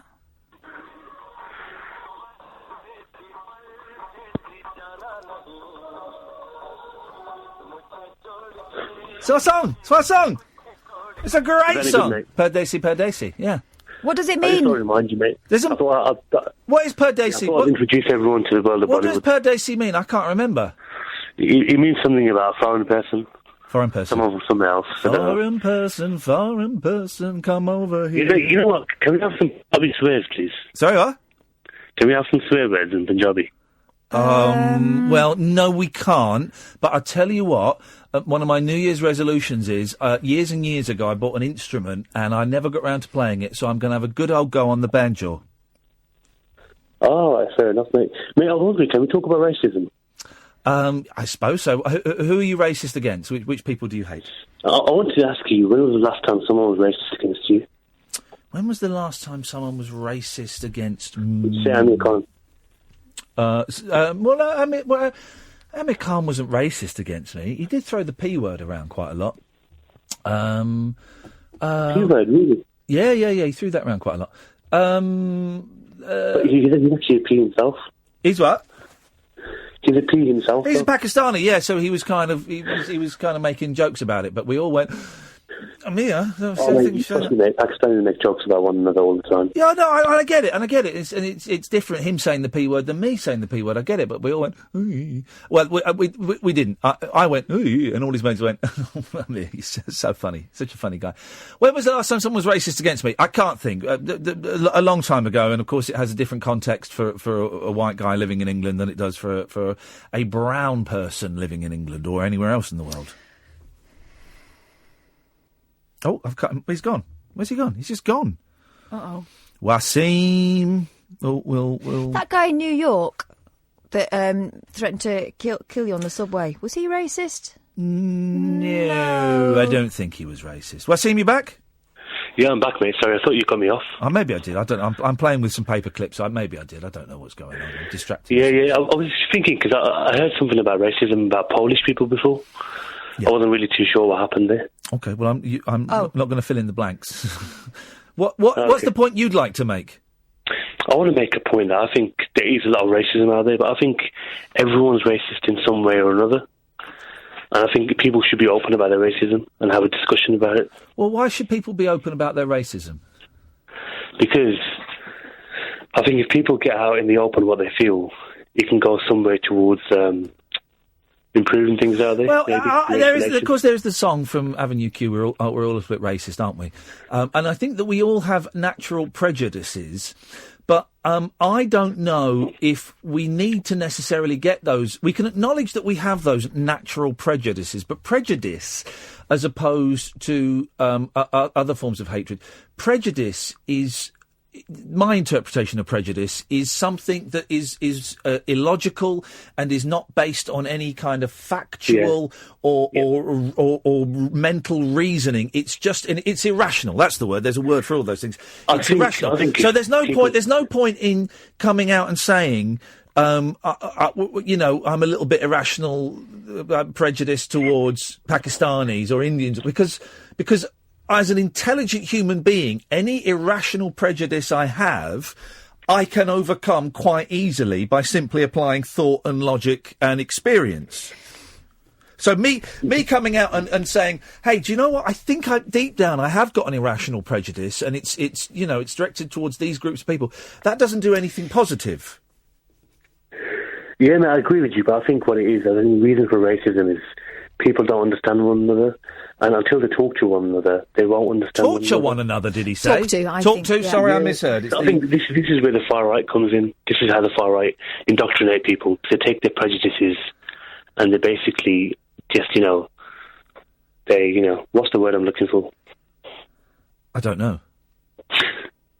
They take advantage of people. Yes. I think until you talk to people from different races, you will never know about them. Because you can read the Daily Mail and you can base everything on the Daily Mail. Well, and some people will always do that, and there is a growing trend of people who obviously are racist but deny they are racist, and I don't know. Who's the most racist person you've ever spoken to? Oh, Kath. She hates you guys. I do not. She hates you guys. I think Kat's not racist. Oh, I said it to you before. I think that Paul guy was racist. That's Kath. Yeah, he was. I actually heard this. I heard the whole clip. Yeah, he was. You should ask Kath why she never wears short sleeve shirts. It's all the tattoos on her arm. That's racist. Yeah, exactly. That's unacceptable, mate. That's really unacceptable. Thank you very much. That's tattoo. You're a tattooist. Yeah, he is. Thank you. Thank you very much indeed. There we go. Let's go to Will. Evening, Will. Good evening, Ian. You've kept me company all the way from Reading to Swindon. Hey, it's Will. Will's going to tell us what use those Alexas and Googles are. You know what? I can change radio channel from the toilet in my house. That is as good as they go. But Will, so can I, because I always take my phone with me, and I'm always listening to the radio on my phone. Yeah, but you don't have to touch the phone on the toilet. That's a disgusting habit, and you should know that already. He is the power of your voice. He is very, very fond of poogling. Do you realise your phone is probably the dirtiest thing in your house? That's the problem, especially in Ian's house if he's leaving it on the toilet. Trust me, Will, the phone ain't the dirtiest thing in my house. Trust me. The remote control. But really, because I was thinking of getting one, and my mother-in-law got and by the way, everyone hates it now because I keep going, Alexa, everyone's homes are going nuts now, and that's another problem with it. People are tweeting me saying, please stop doing that. But my mother-in-law got one, and after the novelty of it reading my mind, it doesn't really do a lot, Will. I was quite disappointed. It depends what you're using it for. I mean, like, you can get to update you on traffic, travel, news, all of that kind of stuff. You're going to be able to start asking it more sophisticated questions in the new year. So you'll be able to ask Alexa a question and then follow up with a supplementary question. And whether we like it or not, Ian, the fact that tech companies, everybody's getting behind Alexa or Siri or Google Home, it's going to be in everything. We've got the Consumer Electronics Show in Vegas the week after next, and all of the companies are going to be announcing that Alexas, like car stereos and stuff, will be controlled by Alexa. You can have all sorts of tech controlled by your voice buttons. We've gone to touch screens, but we're going to go even further than that, and we're going to be controlling stuff with our voices pretty soon. I love the fact that Will is basically telling me off. Yep. For not supporting this robot revolution. You know why? Because Will is hot for technology. Will is hot for. Will gets free tech gear, and I know he's got 2 sex bots. Just to compare. You can't tell people that. It's not true. I've lent one to you anyway. I know. Thank you very much indeed. No, listen, I'm excited, Will, because like I said earlier, and I was maybe 20 years a bit too much. In 2, 3, 4 years, I think they're going to be amazing. But I just think now personally, and this is, if people can phone in and tell me the uses they've got for these things, it just feels that the technology isn't quite there yet. No, I'd go as far as saying the technology is there now. It's just the usage and the application of them isn't quite there yet. Okay. So what? Okay.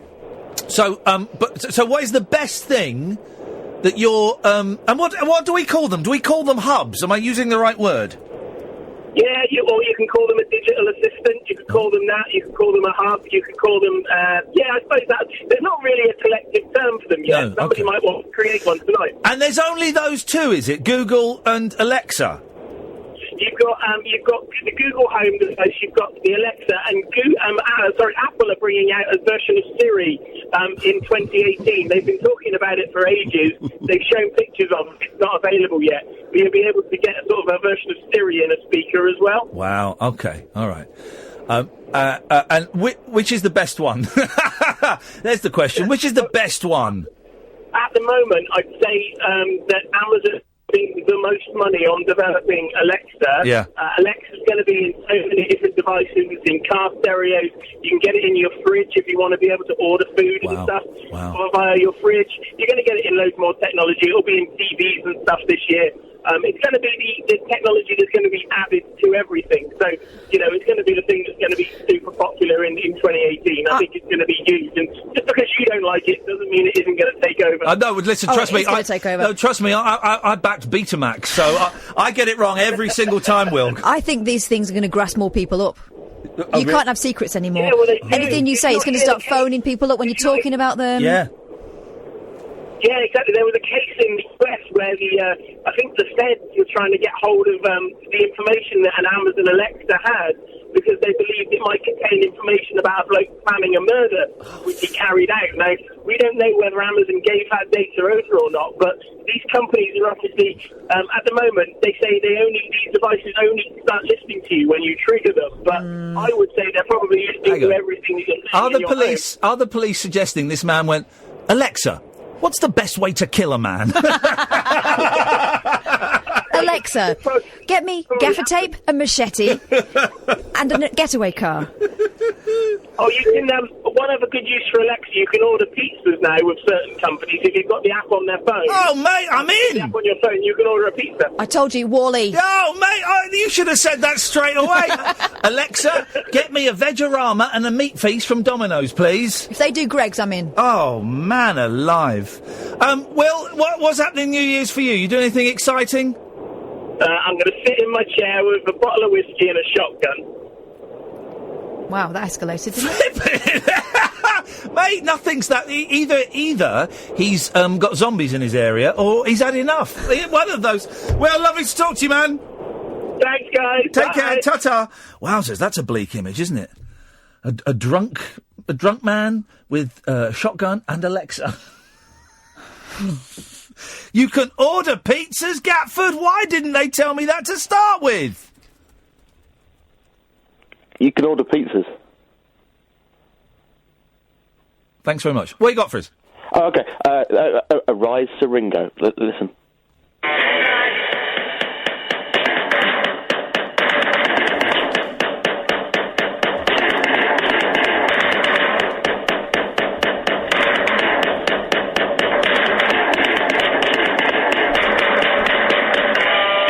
And they said he couldn't drum. Because he's a brilliant drummer. I don't get it. He's a brilliant drummer. Brilliant drummer. He's a great drummer. One of the best. Are they all now Knights of the British Realm? Yeah, the two living ones are, yes. Well, yeah, but were the others were... Well, was it Sir George Harrison before he died? No, of course not. No, of course not. Couldn't they do it posthumously? No, we can't do it posthumously.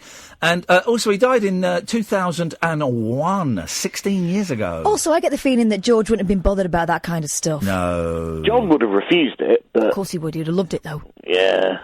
He could have got in bed with it or something. He would have made peace with it. Yeah. Trenchfoot. Great name. I've got their second album on vinyl. Yeah. So it serves you right for all those jokes like my toe. Yeah, well, at least I've got all my toes left. Thank you very much indeed. Yeah. That felt like pulling teeth, that call with Gatford, didn't it? Yeah, nice to hear from him again. Well, I felt like I was doing a lot of work there Yeah. for not much reward.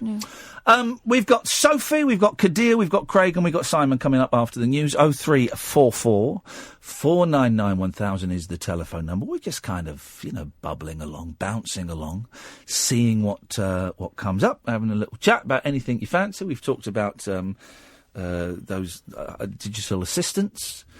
We have talked about racism. New Year's and all kinds of stuff. You can call in about any of that stuff. And Rob, Anna and Rob say, Iain, please stop saying Alexa. We are listening to you on Alexa, and she keeps responding to you. So I won't say Alexa anymore. Across the UK, online and on DAB.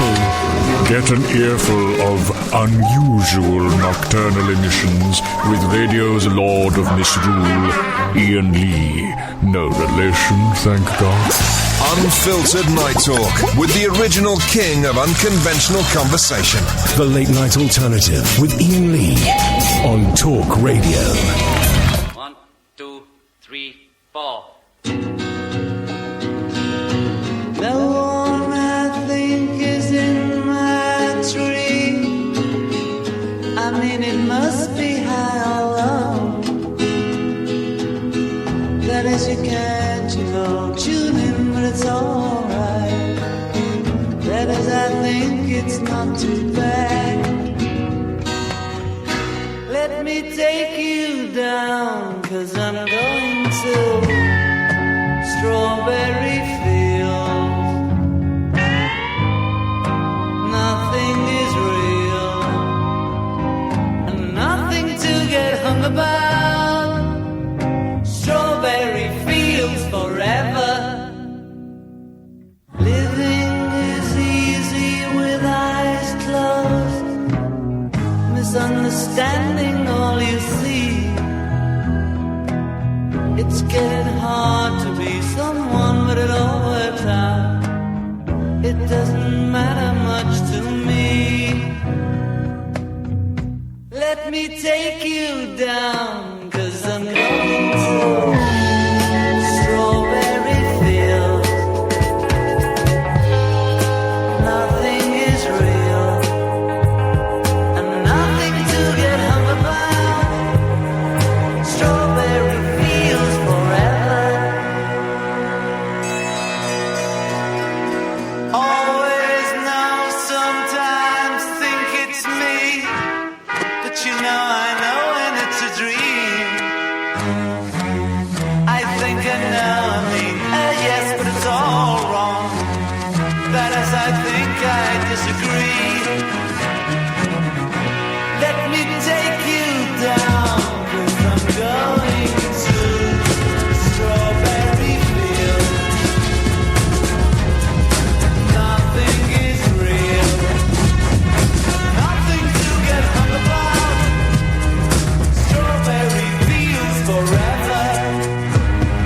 Strawberry fields forever. Strawberry fields forever.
good, isn't it? And it just goes on and on. Oh, it's such a great record. If you don't know it, it's the Beatles album that Beatles fans don't talk about because most of them are wrong and they hate it.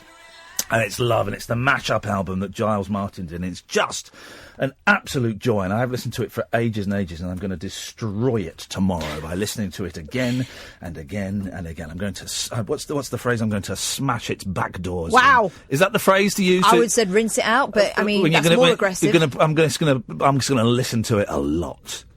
Probably twice. I'm going to smash its back doors in. Never need to hear that again. Okay. Let's go to Craig. Good evening, Craig. Craig? Craig? Or as they say in America, Craig? Craig? Oh. Oh, mate, you were just about to get the old, off you go. Still a possibility. Hello? Oh. Hello, is that Craig? Is Craig there? Is Craig coming out to play? I am here, Yep. We finish at 1 o'clock, so... Yeah, I was also going to talk about the police cops. That, what? Talk about police cops. Police cops? Police cocks? No, police cops. Are you on speakerphone? No. Are you sure? Yeah. Sounds like you're on speakerphone. Have you fallen down a well? Yeah, I think I've... Okay. Okay. What? What? Speaking of the toilet. Why do you want to talk about police cuts? It's just about my town, that. It's just... I've got no police station in my town anymore. Right. Hello, Craig? I was wanting a view on what you think. I don't know what town you live in, so I don't know...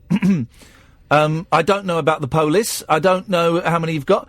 I think it's a shame that they're... Well, no, we phoned up. We'll have it. Let's have the conversation. I think it's a shame that the police stations are closing down.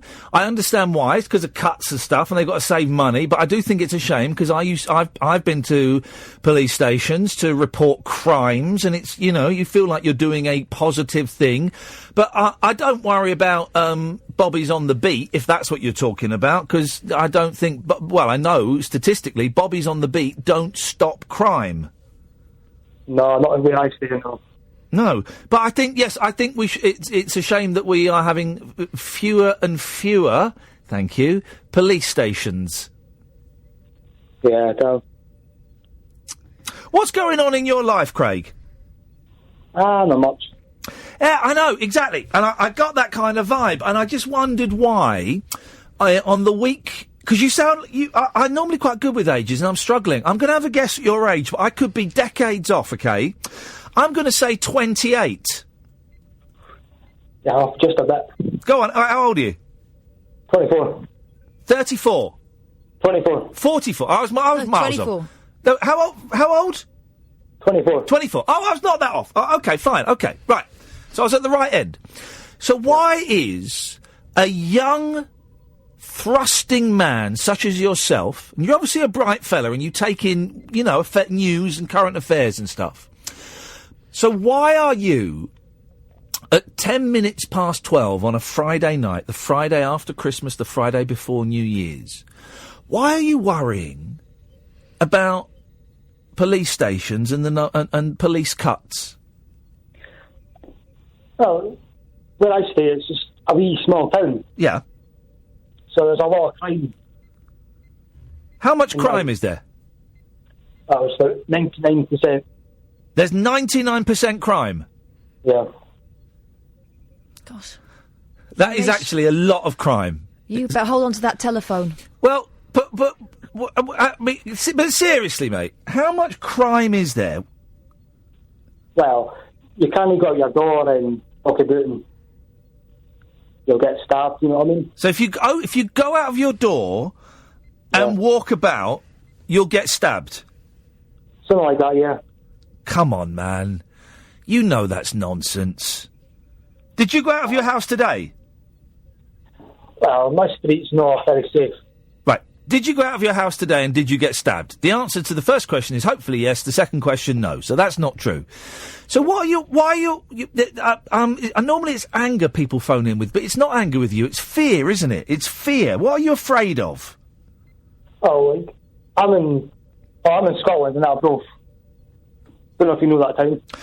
I don't know it particularly well, but I'm aware of it. Of course, I'm aware of it. Yeah. Yeah, we've like Angus. We've got a few towns in Angus. Yeah. Well, Arbroath's the biggest town in Angus. Yeah. But all the stations are closed as well, so there's no. But forget that. What are you scared of? What's going on for you? I'm gonna say something again. I might be wildly off. Have you just split up with a partner or something? Yeah, you know. Have you got a partner? Yeah. And is everything going all right there? Yeah, I think so. Yeah. You think so? Okay. Well, okay. Fine. I was wrong on that one then. But it just feels to me that you're not worried about getting stabbed. You're not scared about getting stabbed, and you're not scared about. Catherine has just shown me a really interesting statistic, right? And read out that statistic, Kath. Well, I'm looking at crimestatistics.co.uk, and you can look via postcode and you can look via town. And I just looked up Arbroath Angus. Do you know how many crimes there were in Arbroath Angus in November 2017? No. None. Oh, it's dropped in, but that's because there's no any boats. Ah, you're right. That'll be it. Oh. Let's have a look for August 2017. No, it's dropped because there's no polis. No. I love the way the None. Scottish people say polis. I can never do it properly. What you really I'm fishing here, Craig, and I can't quite get to it. There's something going on with you, and it's because you're not worried about police stations closing down. Oh, maybe it's where I came before, where I was born. I was born in Glasgow, and that's where all the crime was. Yeah, there's a lot of crime Glasgow's a big city, and like all big cities, it's got its problems. But Glasgow's cleaned up in the last few years. Glasgow used to be 10, 15 years ago. It used to be big centre for drugs and things, but it's cleaned up its act quite a lot. Yeah, and that's with police stations closing down and stuff. It's just annoying because they're all just closed, you know. Yeah. Is it a sadness that they're closing instead of it being a fear? Are you sad that things are changing and you don't like things changing? Yeah, I think it's that. Yeah. There we go. I think that's more it that we do. Here's the thing: years and years ago, about 25 years ago, to phone up London, you used to have to dial 01. That was the dialing code for London. And about 24 years ago, they got rid of 01 and they changed it to, it's been through a few since then. Was it 071 and 081? And then it became 0171 and 0... Anyway, doesn't matter. And I was so traumatised, Craig, by the abolition of the 01 for London that I cried. I found it such and it was an end, and it was a change, and I was scared I was saddened by that change, and I get the feeling that's kind of what's going on with you, that you're at an age where you're not a kid anymore. Of course you're not a kid, but I would suggest to someone who's got 20 years on you, you're not the man you're going to be in another 10 years' time. It's that weird early 20s. Have you got a job, Craig? Yeah, I do, yeah. All right. And is it a job you're happy with? I'm not long started it, so... You've only just started it. But is it something you can see yours... when you go to work, do you go to work with a smile on your face? Thinking, yes, I've got another day of doing this. Wonderful. Sometimes I do. Yeah. And how do you feel at the thought of doing that job for the next 30 years? Probably not, because it's not in my criteria. Right. I think, I might be wildly off mark here, I think you've just not found yourself yet.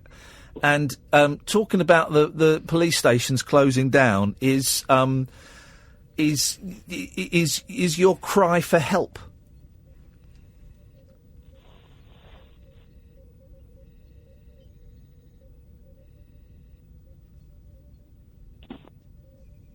Would you reckon to them, Apples?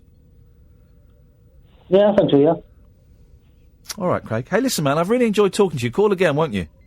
Yeah, I will, yeah. Thanks, man. Take care. Ta-ta. I don't know if we got anywhere closer there, but there was something going on. It's a nice bloke. He's a nice bloke. I can't do it, the way the Scottish say polis. Polis. I love it. Limmy does it beautifully. The polis. The polis.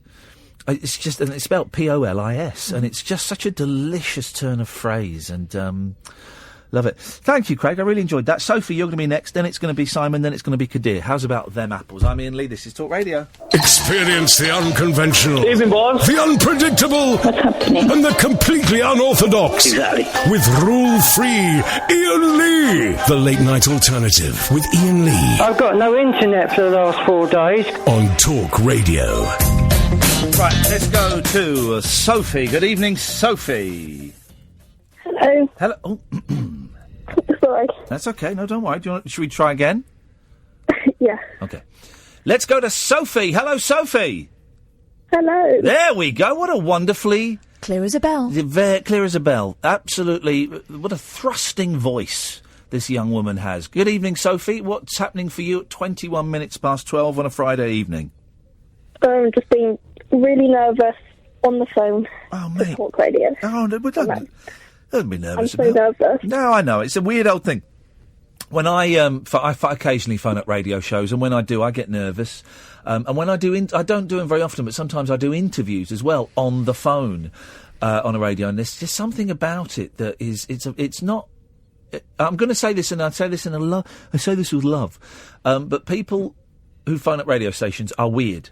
Because it's not a normal thing to do. It's a stressful thing to do. I don't know anyone who, while they're in the act of phoning up, is loving it. Afterwards, they might do. Afterwards, it's a bit of a rush, a bit of a high. But doing it, it's just a constant nervous. Here's what I worry about, that my words are going to go and that I'm going to make an idiot of myself. Oh, no, I don't worry about that, because I do find that when I'm talking on the phone to radio stations, I say too many words. Right. And I suddenly find myself in the middle of really long sentences, and I could see the end of the sentence at the start, but now it's way over there. But I'm always worried about whether my phone connection is any good. Oh. Because my house phone is rubbish, but we don't get good mobile signal on the Is house. that a man-woman thing, or is that an Ian Cath thing? That you think about the practicalities of it, and I'm worried that I'm going to muff up verbally. Men are from Mars, women like the penis. What? Is that not it? No. I was reading the wrong book. And besides which, not all women do. No, exactly. Sophie, I hope that conversation, that little bit of chitty chat has put you at ease. Cleared things up. A little bit, yeah. Good, I'm glad to hear it. What have you got for us, Sophie? I was going to talk about those Google Home Alexa. Have you got one? No. Good, don't get one. They're rubbish. Whatever Will Guyatt says, ignore them. They are rubbish. What do you want to say about them? Well, I was just going to say they could be useful when, if you have an additional need. Yes. They could be useful when you need a prescription reminder. So you need a reminder when to take a medication. Okay. Yeah. All right. I tell you what I thought you were going to say then. Was if you fell down the stairs and you broke your legs and your back. God. And you couldn't even crawl to the phone, and you could go, Alexa, call an ambulance, quick. I'm afraid I can't help you with that. That's what she always says. I'm afraid I can't help you. You do realise you've probably triggered a load of Alexas. That's why I said it. That's why I said it. These suckers got their Alexas going, Sophie. Then that is their problem. So yeah, yes, it could be. I just think that that of course there are a few useful things, and you're right. The prescription. Apparently, you can set it as a timer, so you can say, Alexa, can you wake me up in an hour? Do all that stuff, right? But they cost about 140 quid. Yeah. That's a lot of money for a prescription reminder when you could, of course, just write it down in your diary. If you don't have access to that, or you forget that you're forgetful, Yes. that'd be helpful. Yeah, she's good. She's good, actually. I mean, if you're forgetful, though, will you have the wherewithal to remember to not forget by telling Google? Well, no, because I'm thinking, because I watched a programme earlier about robots. Yeah. So I'm thinking, instead of forking out a lot of money for She a said, robot, hang on a minute. She said forking out. Forking out. It just sounded like something completely different, but both our hearts just sank a little bit there. But no, forking out. Yes, go on. yeah, so a lot of money for a robot. You get a Google Home Mini for 50 quid. And then, like, for someone who has MS or a disability that's restrictive, Yes. they could set little reminders, and if they have then, like, an episode or, you know, a seizure, then they can call a person on the Google Home Mini. Yeah, I like it. I like your thinking. Yeah. I like your thinking. I mean, at the moment, it's a party piece. At the moment, it's, hey, look at this. Alexa, play the Beatles. You know, and do you know what my gran would do if she had an Alexa? Well, what my step-granddad would do. Yes. He'd unplug it. Yeah. And everyone wouldn't realise that it was not charged up. Yeah. And so it would be completely pointless within a day. Yeah. Because he likes unplugging stuff. I disagree with Will, I'm going to be honest, the tech expert. There's a reason why he's working for them. I disagree with the expert. I don't think speech control is going to be as big a thing as he thinks it is. And it's certainly not in the next 10 years, because the technology, it ain't there, and it ain't going to be there for a long time. We're miles off. Are you about to say it will never catch on? Yeah, I'll do it. I'm going to do it, Sophie. I'm going to put the speech-based technology will never catch on. There you go. I agree. There we go, Sophie. We both heard it. I'm right, aren't I, Sophie? Yeah. And you're the voice of youth. So if she's not prepared to invest her time and her money into it, then the whole industry is screwed. I've got better things to do than speak to a bloody Google Home Mini. Yeah, right, exactly. Exactly. Of course you have. You could speak to your bloody mates. I don't have any, but yeah. Oh, God, Sophie, everybody's crying. What do you mean you haven't got... You must have loads of mates. No. Oh. Have you not got one really close person? Yeah. Okay, well, maybe... That's good enough. Well, yeah, maybe it's not. Maybe she should buy an Alexa and... Alexa, buy friends. Alexa, do you like me? Oh, don't. No, I don't. Oh, you've broken my heart there, Sophie. Sorry. No, don't. I feel really bad. I've not got very many friends. I've got... Oh, but the ones you've got are solid. Excellent. One of them's an idiot. Oh. I've got 3 friends, I would say. I'm cultivating a couple of new ones. That are better. You've got 2 more friends than me, then. Oh, Sophie. But is your one friend really cool and good? Well, we were, like, really close, but now we do different courses at college, so we've drifted, but we still make time to talk. Oh, mate. And how come you haven't got any other friends, Sophie? I'm too weird for everybody. Oh, no, in that case, what do you do that people think is weird? Do you do taxidermy? Do you cut open animals when they're dead and stuff them? No. No, just be myself. It's too weird for people. Yeah. And how does that make you feel as a person? Quite sad, actually. Does it really? Yeah. Oh, mate. What Even my family think I'm too weird. Oh, yeah. I mean, listen, first of all, there's nothing wrong with being weird. There's nothing wrong with being an outsider. There's nothing wrong with, being the only person that is into certain things. There's nothing wrong with that. Do you know what? It gets easier when you leave college. Yeah, it does. It does. Because so much of that's about conforming. But getting through college can be tough. Yeah. If you've got no friends and if everybody, you feel like everybody's giving you the old skunk eye. Yeah, but I also know... Right, I've seen both sides of things. I've been in a big group of friends or felt like I was in a big group of friends.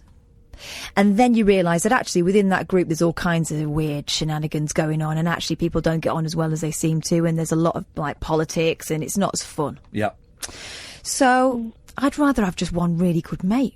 It doesn't help when I don't drink alcohol either. Yeah, no, I don't. I don't think I'm normal because I don't drink. I don't drink, Sophie, and for a long time, that alienated me from certain people, and I certainly don't like being sat in a pub, and I never really did when I did used to drink. I don't like pubs. I think the clubs, I think they're thoroughly unpleasant environments. So that would alienate me a bit, but there's nothing I can say that won't sound patronising, but as you move through life, it's like a snowball effect. You will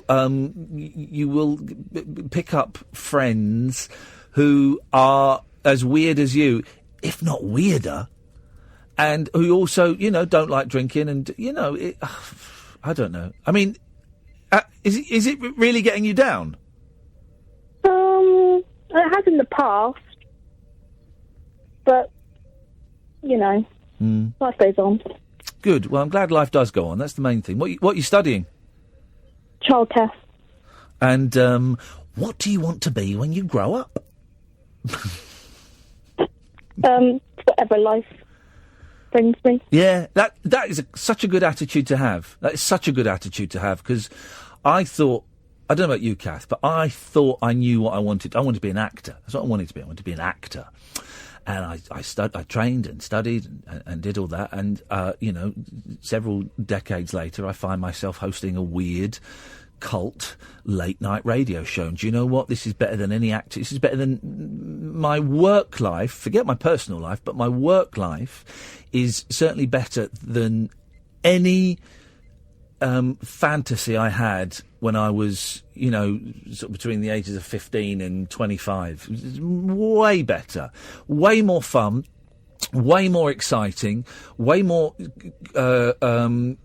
pleasing in terms of me being creative and artistic.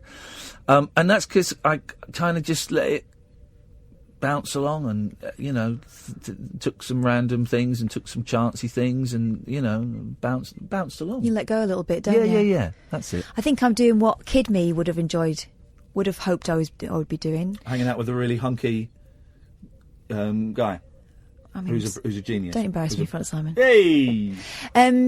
No, Kid Me wanted to be an actress or, do funny stuff, and I had a radio station in my bedroom I used to get my sister to do the adverts for, and then I kind of let go of that, and you sort of think, well, what am I going to do when I actually grow up? And so you think, right, okay, well, how do I work that into something that's possible?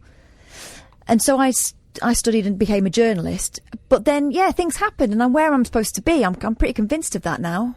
But I just had to relax a little bit and say yes to stuff. So you never know where you're going to end up, and actually, I'm not frightened of that. That's actually quite comforting. The most frightening times in my life are when I've thought, I know exactly where I'm going to be in 10 years' time, and it's rubbish. Mm. So let go and let life happen. You're right. Call us again, won't you, Sophie? Yeah, sure. All right. What are you doing for New Year? Nothing. Good, because it's rubbish. Probably playing Monopoly. Yeah. We're on New Year's Eve, 10 o'clock, if you want to join us. Okay. All right. Nice one. Take care, Sophie. Okay, you too. Thank you. Bye-bye. What a nice young lady. What a nice young lady. It's tough, isn't it? It's tough growing up. It's tough living. It's not tough growing up. It's tough living. But that college thing. Yeah. It's all about conforming, isn't it? Not standing out for a lot of people. But loads of those people in those big groups are wishing they could just be a bit different. Yeah. Life's hard work, man. It's hard work. It's really hard work. I found today hard work. Saying that, I had a great laugh with my kids. I bought them some really old, 10-year-old Toy Story game for the Xbox. It was £9 to download it. And I thought, well, I'll get this and it'll be a bit rubbish and we'll have a bit of fun with it. And me and my 5-year-old, soon to be 6-year-old, we were playing it today. He was playing it, and normally the two boys play it, but the eldest was playing on the 3DS. And I said, let me come in, I'll have a go at this. And we were playing, and then there was a bit, we were both Buzz Lightyear, right? And you can pick each other up and sort of throw them to help get to the next level. Yeah. And we were just picking each other up. He said, Daddy, pick me up and throw me. So I picked him up. I just tossed him into the fire.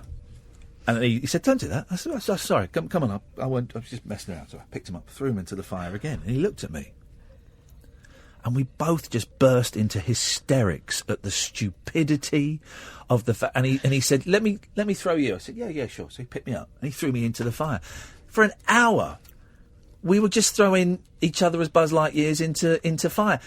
In hysterics. I mean, it was that laughter that I've not had for years, where we would just tears were rolling down our face, just laughing out loud at the stupidity, and both of us going, right, now, seriously, let's just play the game now. Let's just come here, and way, chuck him in the fire. And for an hour we did that. You know what you're growing there? Yeah? A mini me. Exactly. I mean, a mini you. There we go. It was absolutely flipping brilliant. So there are, even though today's been a hard day, it's night, and today's been a hard day. There have been moments of sheer joy, but being alive, let's be honest, guys, is flipping hard work. We'll put these two ads together. I'm talking. Yeah. Being alive is hard work. Something I'm learning to do is claiming the victories. Yeah. Have that, focus on that fun that you had, and that's the sort of thing he'll remember when he's a grown-up. Yeah. Yeah. The rest of it don't matter. The kids don't believe I'm a computer master, though. This is the thing. They don't think, oh, you're rubbish. Shut up. I've been playing computer games for about 37 years. You must be tired, man. Yeah, my thumbs are so. I'm not rubbish. I'm the flipping master. You're going easy on them. I've got to be so careful, though, because when I play computer games, I swear. You get very aggressive. Oh, shit. Like micro machines. And so I'm playing with them, so there's lots of, sugar! Lots of that. And the youngest, because of, again, he's seen me on TV doing it, he started going, oh, Jesus! I said, whoa. We ain't having that, mister. Daddy shouldn't have said that on the television, but I was getting 100,000 volts zapped through me whilst arguing with a thick boxer. So, Daddy shouldn't have said that word, and you certainly will not be saying it in this house. Let's go to Simon. Good evening, Simon. Hello, Simon. I've got no friends, and you get used to it. Well, you kind of do. I've got 3 friends. One of them is Kath. So, don't say it like that. So I've got 2.5 friends. Wow. But I don't see my other 2 friends, because one's got a proper job and one lives in Bath or Bristol. You don't need those guys. So I don't have, friends that I certainly see.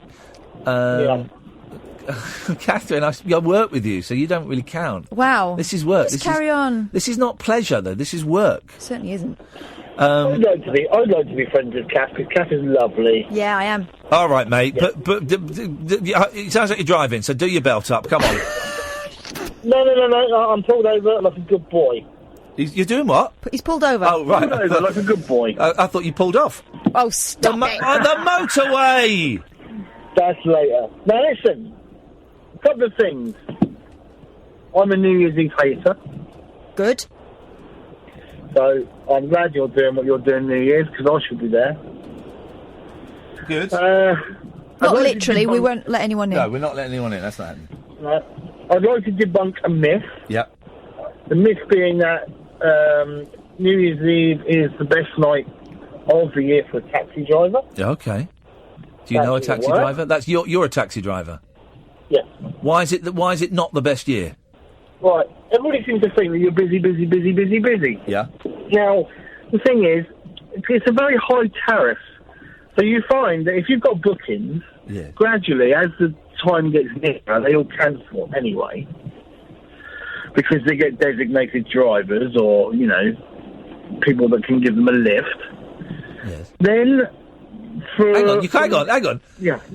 You can't be angry that people have got friends that can give them lifts to places, can you? No, it's not that. I don't blame these them. damn designated drivers not drinking to safely ferry their friends around. But they've booked the taxi. It's all right, but to cancel at the last minute when you've got a schedule and you're sort of trying to plan your evening. Yeah. Oh, they're cancelling at the last minute. You're going to be. Yeah. It's a bit naughty. But the thing is, everyone's where they want to be by sort of 7:30, 8 o'clock. No one wants to go anywhere till 12:05. And then, 12:05, the phone is red hot. Well, I can only be one place at a time. Yeah. And that's it. Everyone wants to go to 5. I don't understand why, as a country, we're not out partying all night. Why is it got to be, right, I've done it now, seen 12 o'clock, I'm going. Well, but don't people go to... Well, first of all, it's a crap night. It's a really crappy night. Expensive. Yeah. Cold. Yeah. Miserable. I've got kids now. Yeah. Got to get up in the morning because it's a Monday for work. Yeah.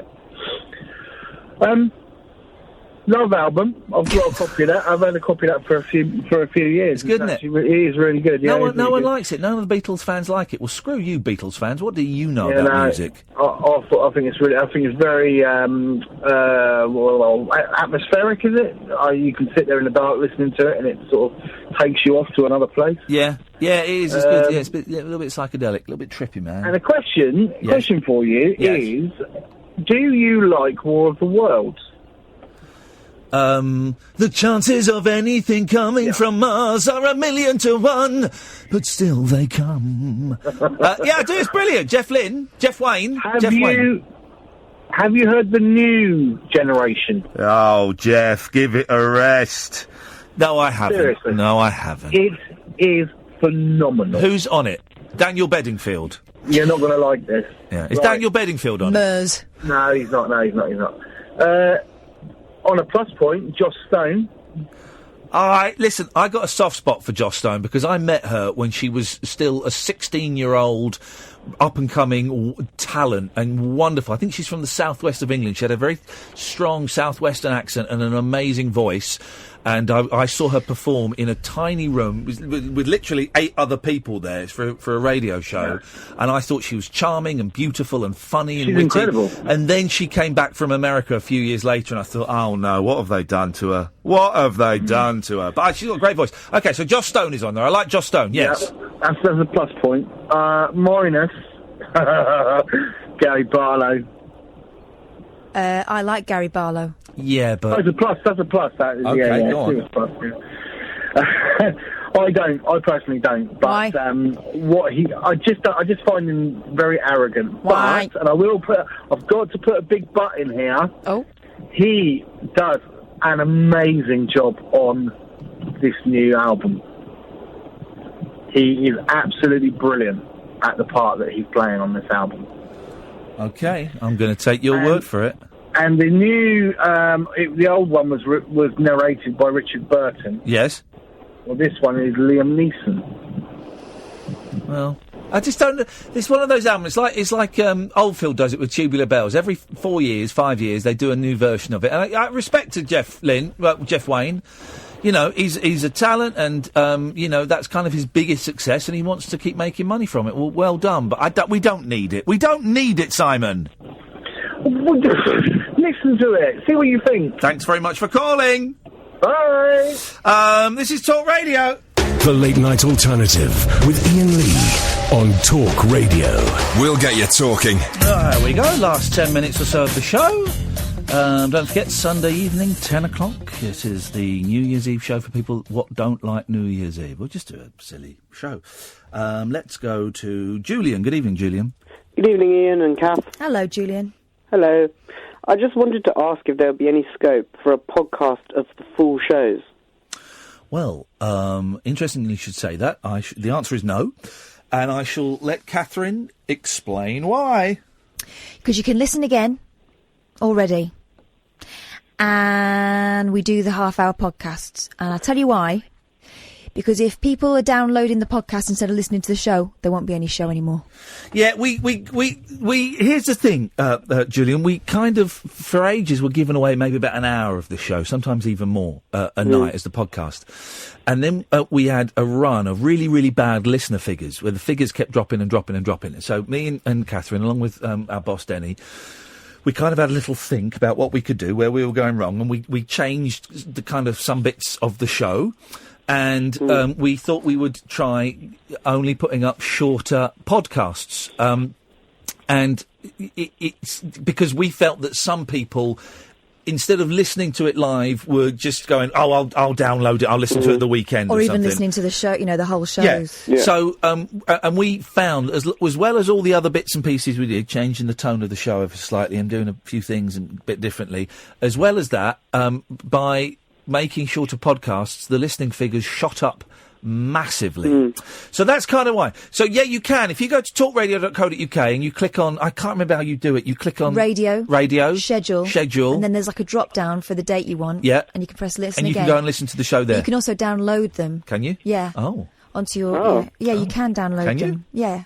Can you? Yes. Okay. You can. So the idea of the podcast really is to sort of feed people towards the show, because otherwise, like I say, there won't be a show. Yeah, I will definitely check out the Listen Again, because I would absolutely love to listen live, but I because of the work I do and for whatever reason the amount of sleep that I seem to need, I just can't listen to it at night from 10 to 1. I would absolutely love to, because it's my favourite show in the entire world, and I really miss the ability to be able to listen to the whole thing. And I know this might not be popular among some listeners, but I would pay a small fee. Oh no, we've suggested that. We did suggest having a little subscription thing, and they didn't go for it. They didn't go for it. Maybe we'll suggest it again in the new year. So this is the thing. While they're not monetising the podcasts, we're being paid to make a radio show. So. Yeah, and I get that. I get that it's late night, and I get that it goes on till 1 and sometimes later, and that unfortunately not everyone can listen to it. And I get that. And but we're doing all we can. I'm afraid, Julian.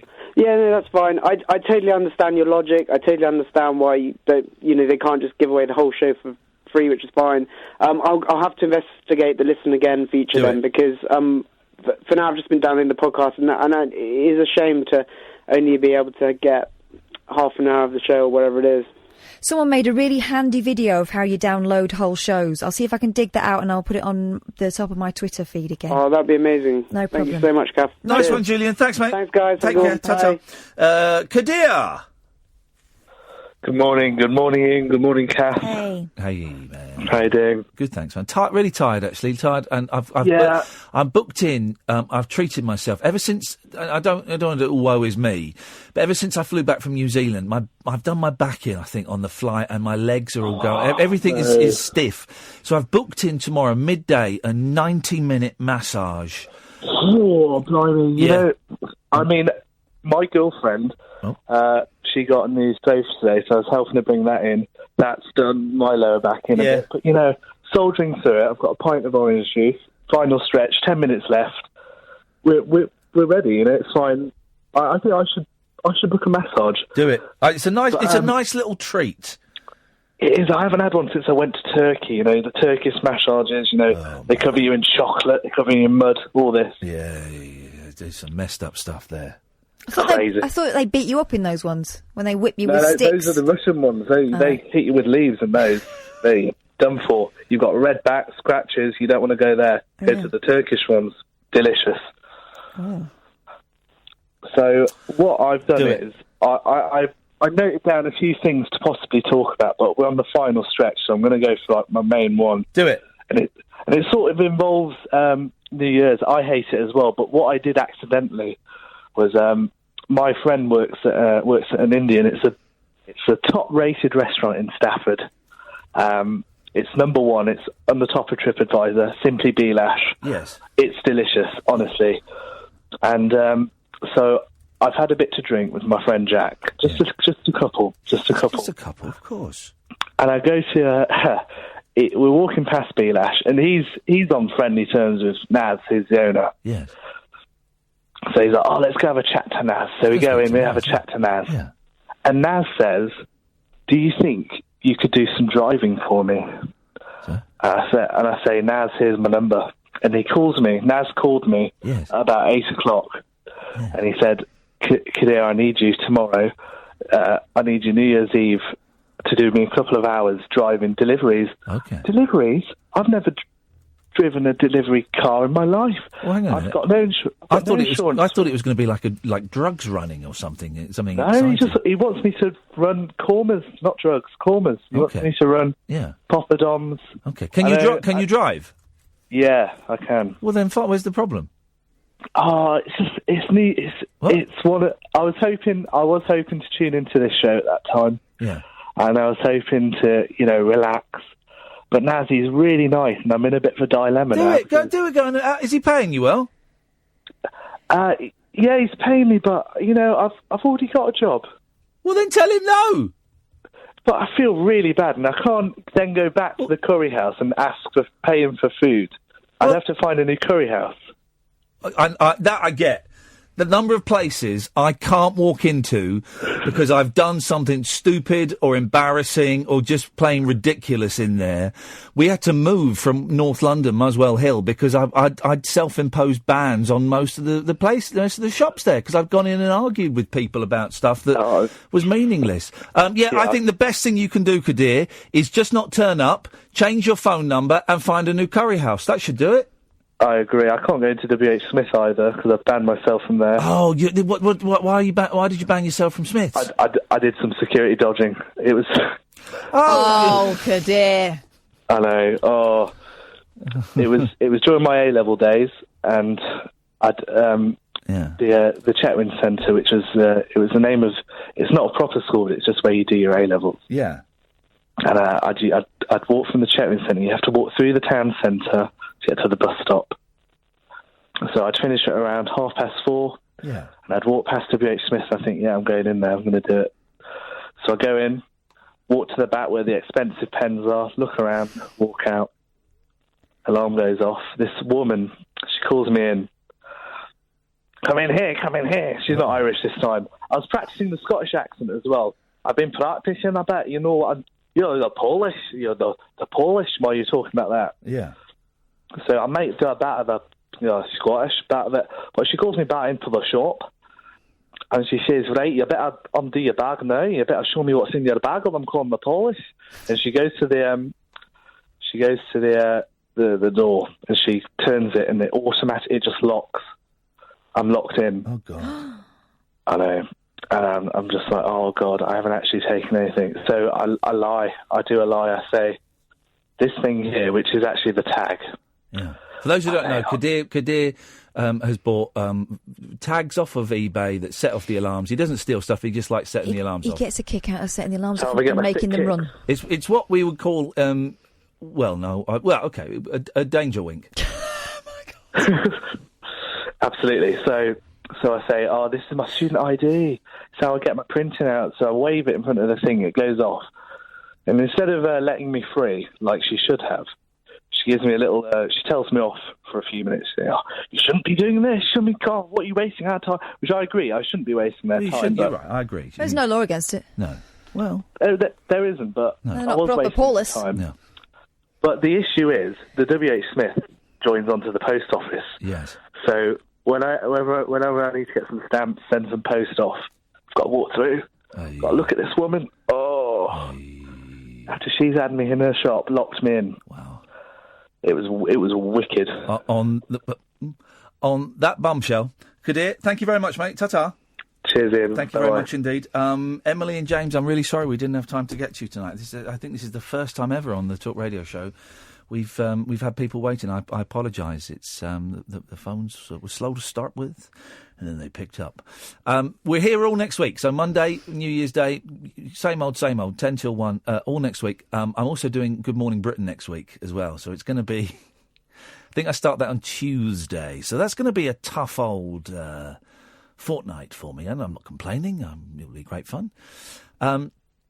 But don't forget that Kath and I will be here this Sunday, New Year's Eve, at 10 o'clock, doing a New Year's Eve show for people what hate New Year's Eve. How's about that? Till then, from us, thanks for listening. Ta-ta.